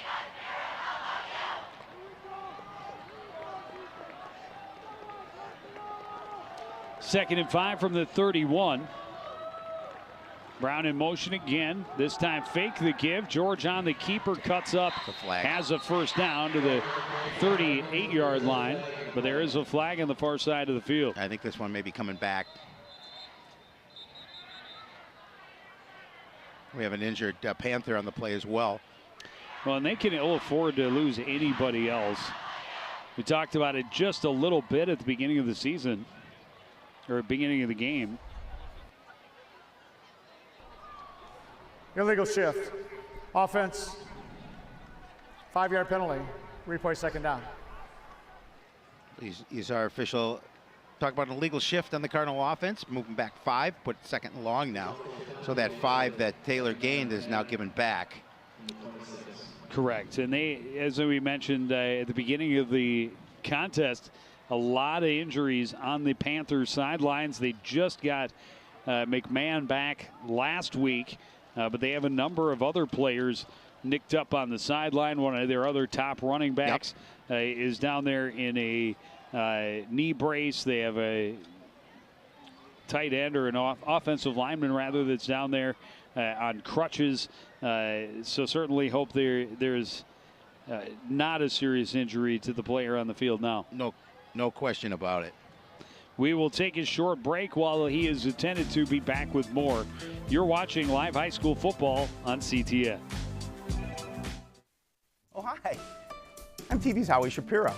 And when I'm not announcing CTN sports broadcasts with my sidekick Joe Yen, I'm watching all the other great programs on the CTN Studios YouTube page. There's news stories, great local events, and even full games. You can even watch on any smart device with a YouTube app. Whether that's your phone or a tablet, you can watch CTN's great programming wherever and whenever you want. You can even watch CTN's event coverage live. So no matter where you are, you can share in all the excitement. CTN Studios, building community through cable.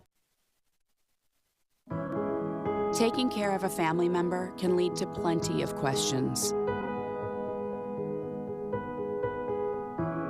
Fortunately, there's a place to get the answers, for them and for you. Find articles, tips, and tools from experts and others who have been in your place. The Caregiving Resource Center at aarp.org/caregiving.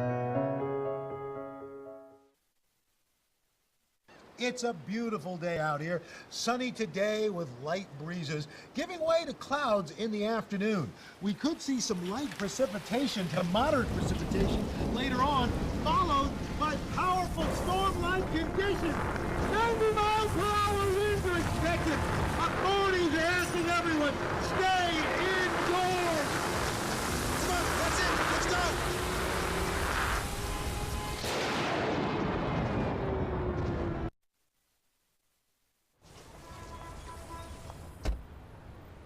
Na na na na na na, I love you so. I love you, I love you. La la la la, la la la la la la la. We're here. Yay! It's a short drive from your neighborhood to your naturehood. To find a neighborhood park or green space near you, visit discovertheforest.org. Hey, did you know 2.4 million loving cats and dogs in shelters and rescues need our help to find a home? Let's go to the shelterpetproject.org and meet a few who are in a shelter near you. Harlow. Oh, she's one great listener and loves to hear all your stories. My kind of cat. Cerulo is a sweet, goofy boy who's eager to please. Sounds just like another dog I know. So go to the shelterpetproject.org, search your local shelters and rescues, and go for a cuddle with your next best friend. Adopt.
Good one, son. Last summer, my new dad took me on vacation.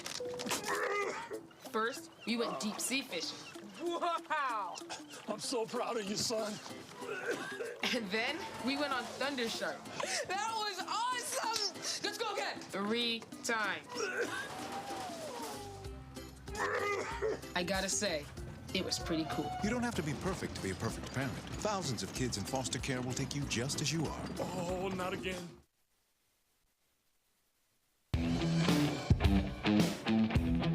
Trey Toner, the injured Panther player. Good to see him get up and walk out mostly under his own power. It took a while before they even got him turned over, and then slowly sat him up. We're being told that a leg injury. And then the doctor's asking him to move his hands as well, so. But hopefully not too serious. Really good thing to see him up and walking off the field under his own power. So after the flag, Coon Rapids has the ball, 2nd and 10. A lot of motion in the backfield before Carter Geyer finally gets it, and he rips off a nice run. A first down out across the 40. He's out of bounds at the 41. Oh, he's hurt. After a gain of 15. He's hurt. He just pulled himself off the field.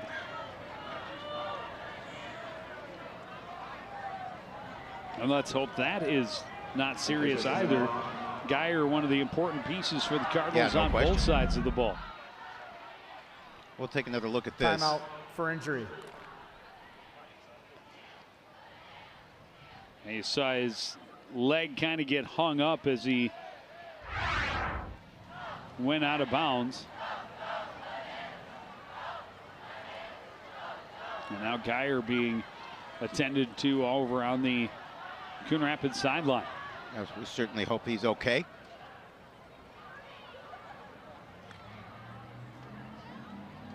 Back-to-back plays, one player from each team injured. We don't like to see that. No, and even though Geyer is off the field of play, they have called timeout so that he can be attended to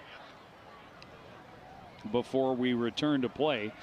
Stretching out the dramatic minutes here in the middle of the second quarter. No question. The Panthers came out and scored quickly.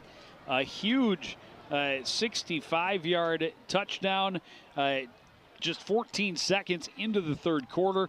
Then they turn the Cardinals over. They push down and get in the end zone a second time, and now they have cut that lead in half. Cardinals looking to answer, but no rhythm. Back-to-back plays with injuries, one on each side. It's all about momentum, and the Cardinals lost their mojo, so to speak, to start this second half, and they're looking to get it back, and they'll continue to do what they do best, and that is to control the ball on the ground. Carter Geyer back to his feet on the sidelines. That's certainly a good sign, and hoping it is not, again, a serious injury to one of the Cardinals' two-way players. And we'll get back to football. 1st and 10 after the 15-yard gain for the Cardinals at the 41-yard line. Like you talked about, they'd like to get back to what they were doing well, get back to the end zone and tip the momentum and take control back and put it on their sideline. George wants to run, quarterback keeper sweep on the left side. He'll run out of bounds at midfield, just shy of the first down. Let's see where they mark him out. You see Marshall Holland coming in really in place of Geyer, but he's going to, at least on that snap, he's going to come out on this play. But they're going to move a couple of players back in. Dominic Jones coming in, bringing the play into Tyler George. Again, 2nd and short. We saw what they did a couple of times in 2nd and short, and they're able to go a little bit long and get a nice gain on through the air, and we'll see what they do here. Flag on the play, 2nd and 2. George has a big run off the right side. Oh, another flag. Make him 3 on the field. And it might take a minute to get this sorted out. Until we do, it'll be a nice gain for the Cardinal quarterback, but. Well, I think the initial penalty was on the Cardinals. I'm not sure what the second one was for. Or the third. Or the third, unless they called the third one. Two officials called the same infraction on the second one. It's a possibility. Yep. There's laundry all over the field either way. Oh yeah, so yeah, that play, you can see our receiver's not set at the top of the screen. Well, you can still have one in motion. Yeah, but that's a block in the back right there. by Nawachi. I think that drew the second flag. The other one is in the middle of the defensive backfield on the far side of the formation. So I don't think it was the block in the back. We'll find out momentarily. Right about There are 2 fouls on the offense on the play. Illegal block in the back, offense number 33. That penalty's declined. We had an illegal shift, offense number 2. That's 5-yard penalty from the previous spot. Replay, second down. So that'll make it 2nd and 7 now. And Coach Edwards just shakes his head a little bit. A couple of infractions, and we talked about that at the break. You know, those were the one negative we could take out of that first half was 4 penalties. And two illegal shift penalties charged against the Cardinals on this drive. Both have taken away first downs. And he talked about discipline, and that's what he preached about at halftime. George rolling to his left, looking downfield, throws complete to Nawachi. Cutting back to the middle, wants to find a way to cut upfield, and now does. Dives forward for the first down to the 37-yard line of Spring Lake Park.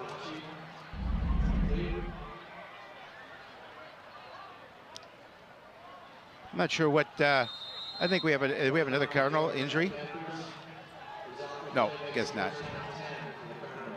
But a nice play, nice pickup on 2nd down and 7. Keeps this drive moving forward. Be 1st and 10, ball just inside the 38-yard line of Spring Lake Park. That's a nice stat night. 4 catches, 130 yards, and a score.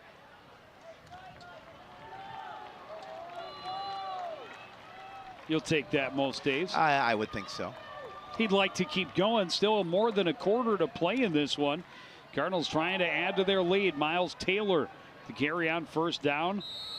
Pushes his way inside the 45 to the 44, a gain of 4.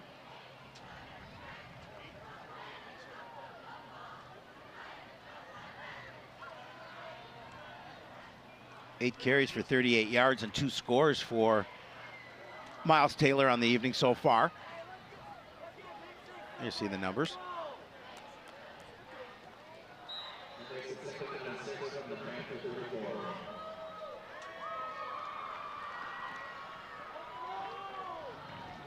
They're working on Trey Toner. So maybe it is a hand injury. Yeah. It definitely looks like taking their time with Toner. George, lots of time now. Chase from the pocket, runs back to his left. A lot of blue jerseys. Gets around the corner and scampers out of bounds, getting a first down inside the 25. That's why we talked about him early on. You know, he can throw downfield. He's got a good arm, but if you don't account for him, he's very elusive and he's a good athlete. And that was the key right there. That little shift there to make the corner cut back and respect him going back to the middle of the field. That allowed him to get the corner and get the first down to the 25. Yeah, no question. Dual threat. You have to respect his arm, but you certainly have to make sure that you get him when he's in open space. Well, and I think Cy George saw Tyler George coming at him and did not want to go head to head. He sighed. He let out a sigh and said no. Because Tyler is a much bigger George than is Ty. First down run again by Miles Taylor, gain of 3. Under 2 minutes remaining in the third quarter. Cardinals looking to try and see if they can get one of those scores back they have given up here in the second half. Panthers looking for a big play from their defense once again. Keep this deficit as manageable as possible as we get late in the third. Throwing incomplete, intended for Dominic Jones down inside the 5. Yeah, he just underthrew it a little bit. He had him open. It just he didn't get on what he wanted to, throwing it into the dirt.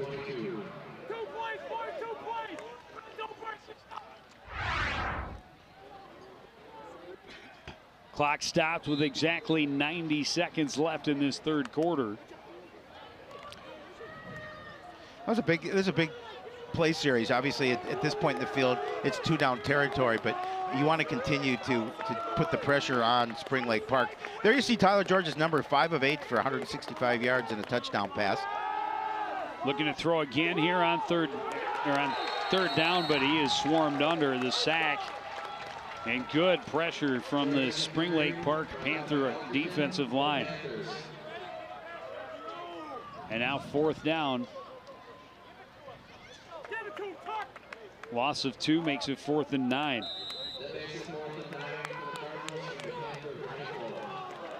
Yeah, big play for the defense here. You want to come away empty. You want to stop them on downs because you've got that momentum back, and your offense seems to have found a gear.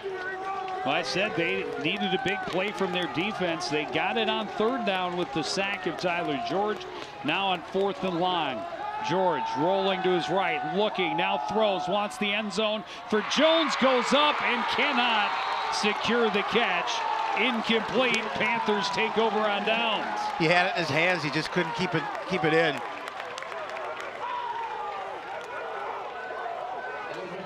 And that's a big stop for this Panther defense. 39 seconds remaining in this third quarter. He had it in his hands, but a good job too by that's Cade McMahon. That's right. That is Cade McMahon. He nearly got the pick. I think he could have picked that if he wanted to. Instead, he threw it away because he knew it was better field position to be incomplete. No question. So 1st and 10 from their own 24. Handoff goes up the middle, and McMahon gains a couple. He's talk about a guy who's hard to deny of getting those first couple of yards. He's going to pick up 3. Miles Taylor's come limping off the field. I would hate to see that.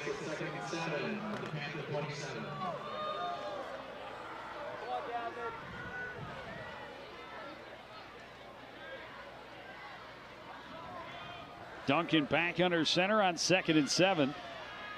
Handoff again to McMahon, and McMahon gets through the first tackle and then nearly broke free, but the back half of the Cardinal defense able to come up with a stop. 1st down, though, out to the 38-yard line. That does it for the quarter. That's the end of the first quarter. So we will take a break. The Panthers have cut the lead in half, and they have the ball back. They're marching. 1st down when we return to start the 4th quarter after this on CTN.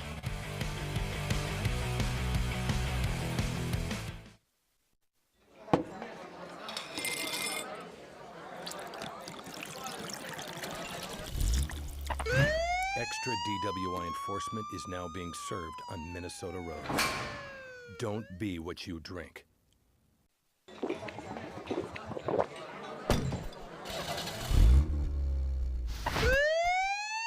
Extra DWI enforcement is now being served on Minnesota roads.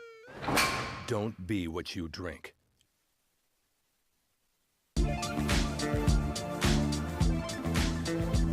Cardinals wanted to be physical. It was a big part of their game. They were, and they were downright dominant in the first half, but the tables have turned here in the second. 2 third-quarter touchdowns for Cade McMahon. A fumble and a turnover on downs.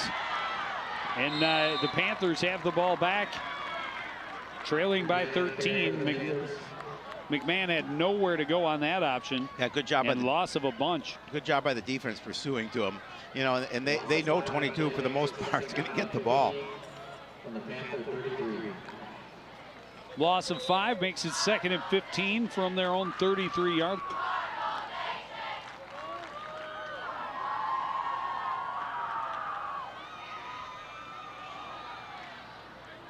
Handoff goes to McMahon right in the middle. You're not going to stop him on the with the first guy. That's just not going to happen. He pushes his way forward for a gain of a yard, but it'll be 3rd and long. Gain 1 on the play. Makes it 3rd and 14 from the Panther 34. There's a big play right here for the Panther offense. Oh, no question. Want to continue, as you talked about. They got that momentum behind them with a couple of big plays in that third quarter. Want to maintain that momentum here early in the 4th as they came up with that big 4th down stop You see the numbers on third down for the Panthers, 3 of 8. And at this part of the field with this deficit, you're not going to punt, or you're not going to go for it on fourth down, especially when Jordan Brown comes up with the huge stop on the option and just swallowed up Brian Orellana Lopez in the backfield.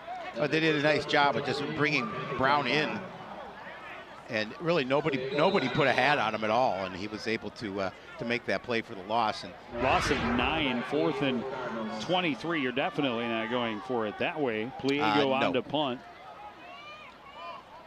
But even had they gotten back, half of that yardage, I don't think at this point in the field, with only trailing by 13, that you're going to go for it. Totally agree. Totally.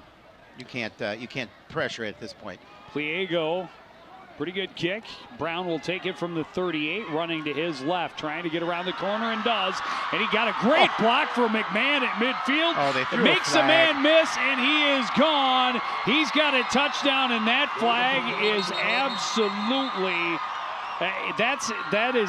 That was not an illegal. I don't think it was either. I think that flag was thrown as a result of what happened as a result of the hit, not the hit itself, and that's not how it should be ruled. Totally agree. Totally agree. It's a tough game. Hitting is allowed, and McMahon stepped into it. Watch him right there, shoulder to shoulder. It was not defenseless. It was not in the back. It cleared the way. Return. Personal foul, illegal blindside block. Return team number 9. 15-yard penalty from the spot of the foul. We didn't get a chance. Down. Sorry, we didn't get a chance to see it here. Now we'll see it there. Oh, that's such a clean. That's he such got a him clean shoulder, block. Shoulder to the middle of his chest. Yeah, I don't like that call. How far in front of the player? I understand you're trying to protect the player, and I think that's the right thing to do. But you also cannot keep the players from being able to play the game the way that it was meant to be played. But 35. That was a fantastic hit by Deion McMahon, and that's not the player is hurt. Is that even the guy he hit? No, that's not the guy he hit. He hit 60. He hit Braden Johnson was the one he hit. Again, we'll take another look at it. On the far right. He hit 60. Oh, that was McMahon's hit. Yeah, it was. Oh, he hit them both. Yeah. McMahon laid them both out. Yeah. Two big hits for Deion McMahon, and I guess he got called for one of them. Cardinals will start 1st and 10 from their own 37-yard line, and we've got a false start. I didn't even see a flag thrown, though. I didn't Delay either. Game. Oh, that's Offense, why. 5-yard penalty. Remains first down. Did they really have that much time after the ball was set? I don't know. That's a terrible call, too. I don't know what clock they were looking at. It took them too long to get it back, and that's what Tyler George is out asking for. Yeah. When did you start that clock? Yeah, I don't. Before you called the penalty? I'm confused. I'm confused as well. Either way, the Cardinals will march back 1st and 15 from the 36, or from the 31, rather.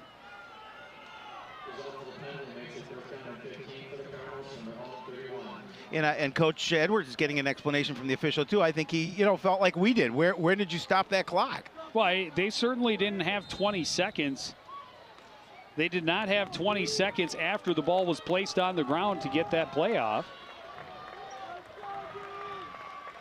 Either way, a couple of flags fly against the Cardinals. They start 1st and 15. Handoff goes to Salazar, looking for room on the right. He's tripped up as he tries to cut back after a gain of 3.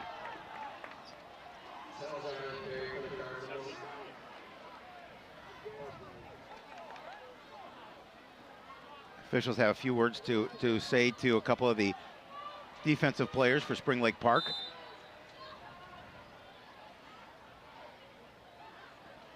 Obviously, the Cardinals want to retain possession of this football, but they're not in a hurry to get the playoff, quite obviously, with time ticking away, under 9 minutes remaining. Well, they need to move the chains. No, on absolutely. This drive. There's no question. Keeper for Tyler George spins, dives forward. Good gain out to the 43-yard line. It'll bring up 3rd and 3. Yeah, now it makes it a 3rd and manageable situation at 3rd and 3. But again, Tyler George doing a good job of He's looking where his blockers are, and then he's going to turn it up the middle. Does a spin move of his own, able to pick up some additional yards, falls forward for 7. 9 carries for 50 yards on the night for number 11.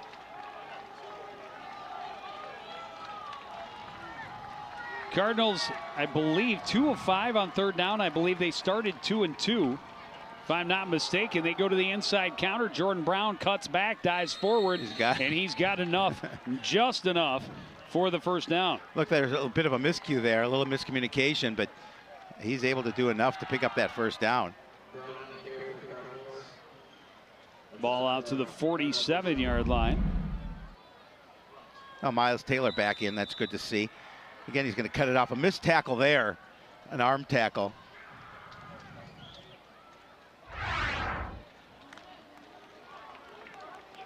We saw him limp off the field earlier, but good to see him back in there.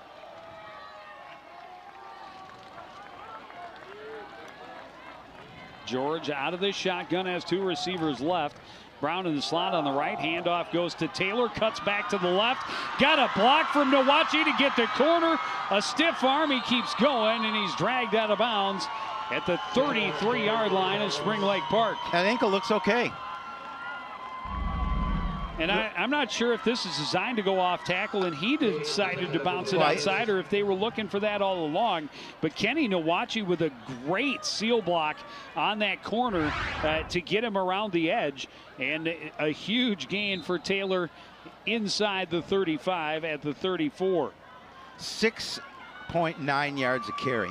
Yeah, you'll take that. That's pretty good. Take that. At 19 yards on that one. Cardinals set up 1st and 10 from the Spring Lake Park 34-yard line. George out of the shotgun, handoff Salazar. No room on the right side, and he's buried under. No gain.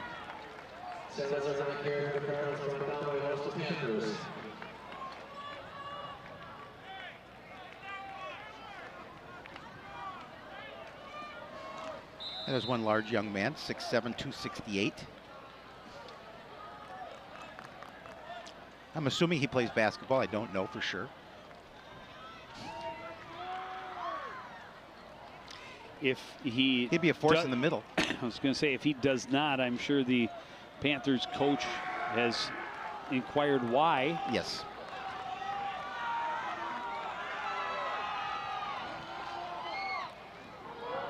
Fake the give to Salazar. George, nice fake to get around McMahon. He's got the first down, and he's out of bounds at the 23-yard line.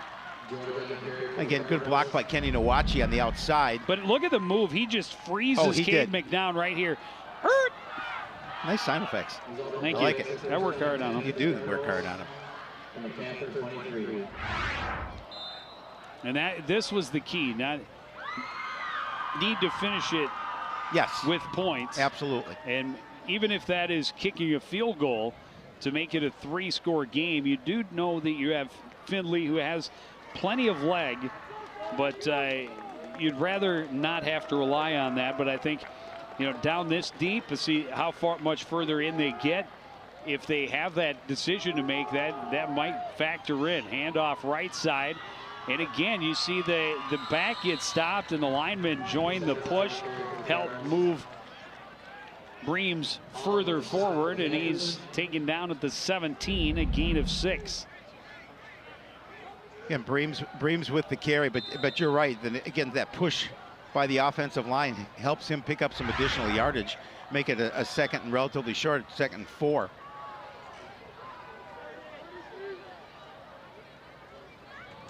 The Cardinals will take all the time they can to gather the troops and get them back to the line. Just over midway through this 4th quarter now. George hands off to Miles Taylor, lowers his shoulder, spins away, and looks like he's going to be just shy of a first down. He's going to be about a yard short. We're going to see it again. The give to Taylor, and he pushes a couple of people. He's got 4 defenders before he actually gets him to the turf. 3rd and less than a yard from the 14. And I think this is quarterback sneak all day long. Breams and Salazar in the backfield. Reams will get the carry right side. He will have the first down. The whistles will blow as he's finally pushed back.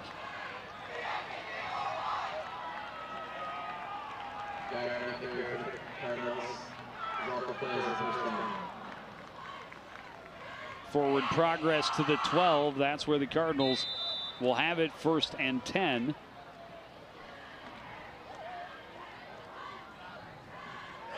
Let down to start this second half for Coon Rapids. You give up that big play and then the turnover, but you know, again, they were able. The defense came up when it needed to. A couple of big stops at the end of that last drive for Spring Lake Park, and now the offense doing a good job of moving the ball down the field. Just need to be able to finish. The handoff goes right side to Salazar. Not a lot there. Good pursuit down the line. He's going to gain a yard. Yeah. And again, the Cardinals are all right with burning the clock, but they need to be able to finish with points, whether that is the end zone or through the uprights. They really need to make this a 3-score game.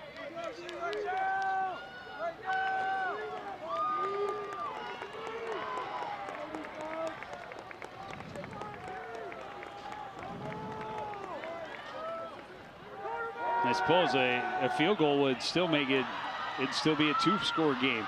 On the keeper, George dives and touchdown.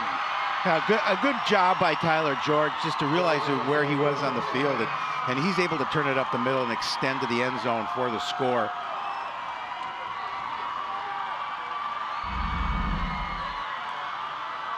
We're going to see him get around that edge and just decide he's going to turn it upfield. And again, he's a big kid. Yes, he is. If you go low, you might take him down, but you're going to feel it. And he will go right over the top of you. And he did. Alex Findlay back out for the extra point. It is up. It is good. And the Cardinals' lead is 34-14. Now back to that 20-point lead that they had at the break.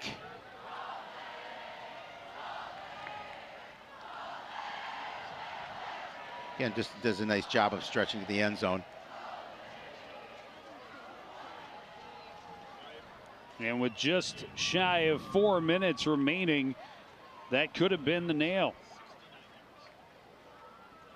Yeah, I think it is the nail. Especially as you talk about with a very run-dominated offense for Spring Lake Park.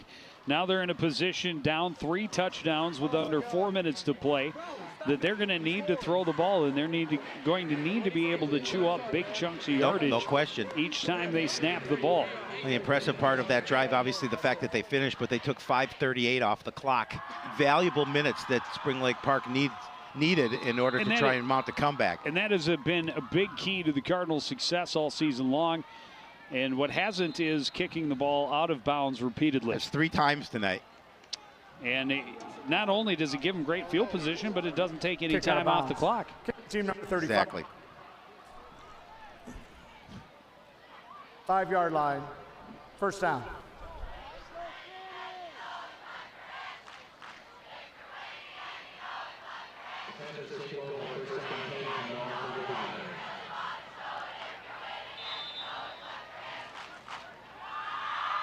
Panthers take over from their own 35-yard line. Dunbar under center. Handoff goes to McMahon, and he is stopped after a short gain. Cardinals defense holds strong. You know, we didn't talk about Cardinal Nation across the way with the tie-dye shirts. I love it. Takes me back to my day. Yep, takes me back to my day. I like it. Having a good time. I think my parents, I think I had tie-dye diapers when they have back in the had day. lots of fun all season long. This team has been fun to watch. Big trouble for Dunbar behind the line, and he's swallowed up by a swarm of white jerseys. It'll be 3rd and long. And the clock continues to move. And no opportunity there Jordan Brown, Max Hammond, number of Cardinals in on the play. Well, I'm not sure if that was a broken play, if it was designed to be play action, but things kind of fell apart quickly, and then Dunbar run under, and now 3rd and 11 from the 34.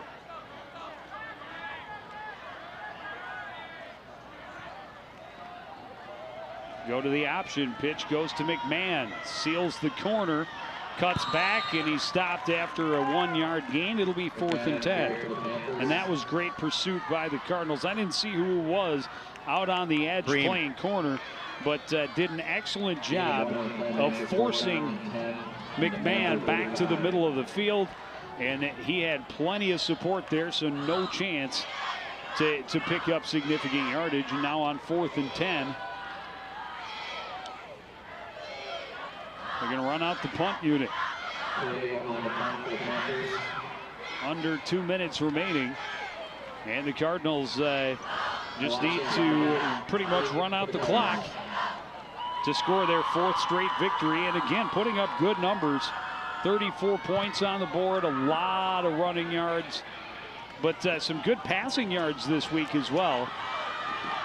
Good return here from Nawachi out to the 44-yard line. And the Cardinals will take over there. 137 on the clock. Yeah, and the Cardinals are gonna move to 4-1 on the season. Red's happy. You go, Red. Show us those guns. Show us those guns, Red. It has been Number one exciting. fan. It has been fun. Yeah, show us those guns. I will admit I got a little bit nervous in that 3rd quarter. As did I. But the Cardinals able to right the ship. Get a little bit of insurance from Tyler George here late in the 4th quarter. And now have an opportunity to just run it out. Salazar, big hole. He breaks free. He's got a 1st down to the Panther 40-yard line. And just add to your totals. You pick up the 1st down. The clock going to continue to run as soon as they set the down markers. Another 15-yard pickup for the Cardinals senior slasher. 1st and 10 from the 41 of Spring Lake Park.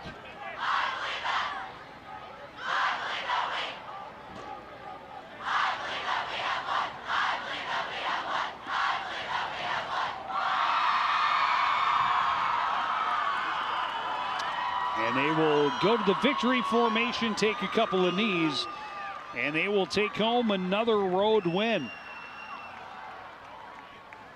Yeah, you look at it, Joe, that opening loss to Chaska in overtime obviously had that opportunity, but they've rattled off 4 straight wins since then. And they've been relatively impressive. You know, last week, a tight game with a good Irondale team, but a blowout victory over Park Center. How are you going to throw a flag on a kneel down? And we had flag on both sides of the line too. Illegal formation. Offense, 5 men in the back. I mean, I understand it's the rule, but are you seriously flagging a team for illegal formation when they line up to take a knee? Yeah.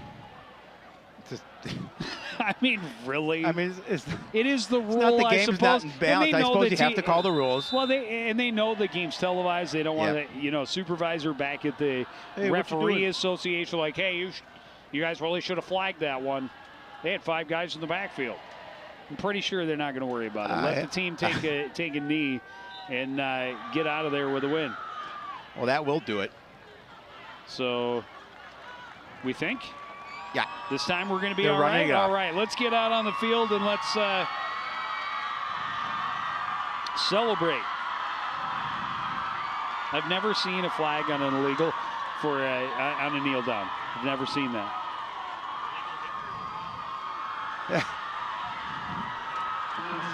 And the Cardinals fans, the Cardinal Nation gets to celebrate again, getting used to this feeling, and they're getting addicted to it. A victory, number 4 in a row for Coach Mal Edwards and the Cardinals. We'll take a break, be back to wrap things up after this from Panther Stadium.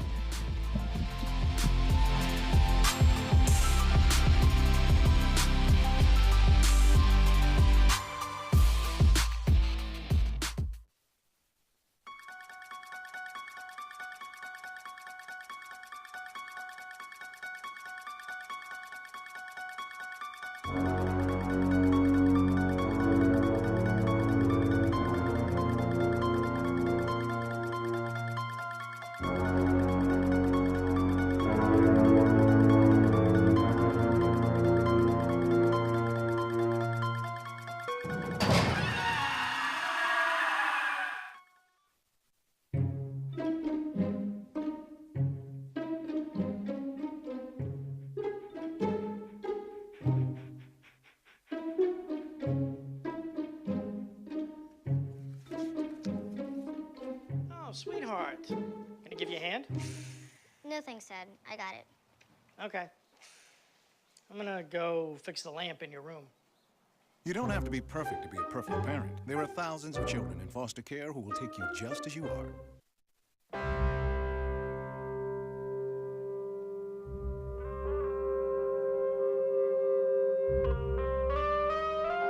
7,000 high school students drop out every school day. That's a line of desks more than 4 miles long. We can keep students in school. Visit boostup.org and take the first step. My life is full of statistics. Thing is, I could have dropped out of school and become one myself, but I didn't, because I had people that believed in me. Here's another statistic. 7,000 students drop out every school day. That's 1 every 26 seconds. It's time that students know that we believe in them. Inspire a student and share your message of support at boostup.org.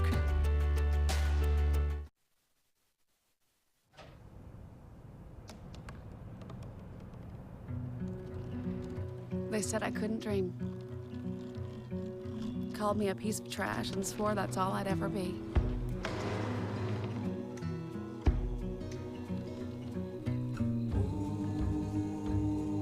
Said a bottle couldn't see the ocean.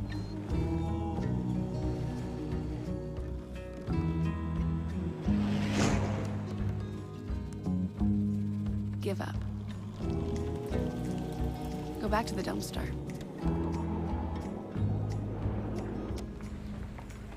But I didn't listen. I made my way.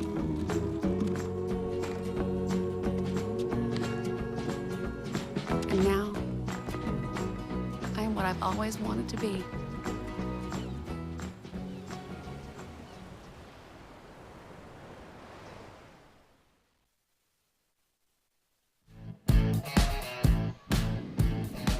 Coon Rapids football team, another opportunity to celebrate on an opponent's field. Winning on the road, just as sweet as winning at home. 4 straight now for the Cardinals. We're joined now by one of the big stars of the game, their quarterback, Tyler George. And first of all, congratulations on the win. It's got to feel good. Yeah, it does feel good. Just knowing that we have this ability to come out with a win now. It's we obviously come into each game confident, but it's knowing that we can do this now and our fans supporting us. It's a great feeling. I wouldn't want any other team than to play for Coon Rapids. I love them. They're awesome. They're fun to be with. Tyler, congratulations on the win. Great, nice game. You did really well. Thank Fun you. to see you in charge. Talk about you guys started the second half, the long play for the touchdown, then the turnover. Talk a little bit about the tenor on the sidelines. What was the talk from the coaches and players in terms of you had that big lead, we got to make sure we don't give it up? You know, we went into half kind of confident, but knowing that they're a hard-fighting team and they were going to make some adjustments, and they did. Defense we didn't let up, but we let up some plays that we could have recovered. But I don't know. I guess it was just stay humble because they're obviously a state championship team. So, and 3 losses doesn't I don't know. It doesn't say that team is bad, but we just got to keep more humble and be us. Well, it looked, Tyler, like you took the reins a little bit more on that final drive to call in your own number a little bit more. Is that you, or is that the coaching staff deciding on that, or are you over in their ear saying, I want the ball? You know, he gives me the ability to choose my plays. It kind of depends on where the defense is lined up. It was my mistake running 2 QB sneaks in a row. But I don't know. He gives me that ability and kind of freedom to do that, but he's my coach, so I got to listen to him sometimes too. Well, you do a nice job. The touchdown run, definitely a great exclamation point on the night. Congratulations on the win. We'll let you get back to celebrating with your teammates and your fans. Thanks for joining us.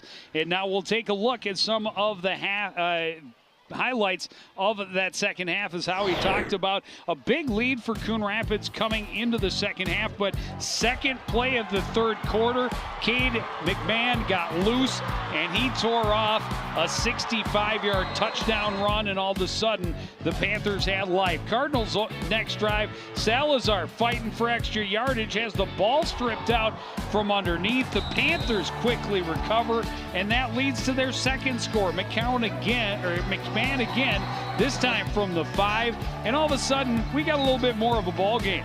The Cardinals, though, as I talked about, this one obviously calling his own number out of desperation when the passing attempt failed, but had a nice night throwing the ball as well. That one nearly a touchdown, but a nice defensive play to stop it. And talk about nice defensive play. We've seen it all season long from the guys in red and white. They do it again tonight. And then, as I talked about, the touchdown run, just great second effort from the quarterback, Tyler George, reaching for the stripe, getting the score, and that sealed the deal, putting the Cardinals back on top by 20 points. You'll take a look at the stats, 469 yards of total offense. 300 yards rushing the ball again. 300 yards on the ground. And give credit to Spring Lake Park, because they did make that little bit of a comeback to start that second half. They had a little bit of momentum, but the Cardinals wanted to make sure that they didn't grab that back, and they had some nice stops on defense, forcing Spring Lake Park to punt later in that quarter, and really did a nice job of coming back and controlling it and getting the win. And now the Cardinals go back home. They've got Chanhassen coming in. Chanhassen comes out of the same division that does Chaska, and so that could be a very interesting contest to see when they come up to the Cardinals Sports Complex next Friday to see what happens. Before then, though, we're going to get a little boys and girls soccer, a doubleheader against Maple Grove on Tuesday, and swimming and diving on Thursday. A very busy week on CTN. Started all with Sports Night live on Monday. But that's going to do it for this edition of CTN Sports. Again, the final score from Spring Lake Park High School, it's the Cardinals 34 and the Panthers 14. I want to thank everybody out there for joining us, continuing to support everything we do here at CTN. For the entire crew, including Howie Shapiro, I'm Joe Young, saying goodnight.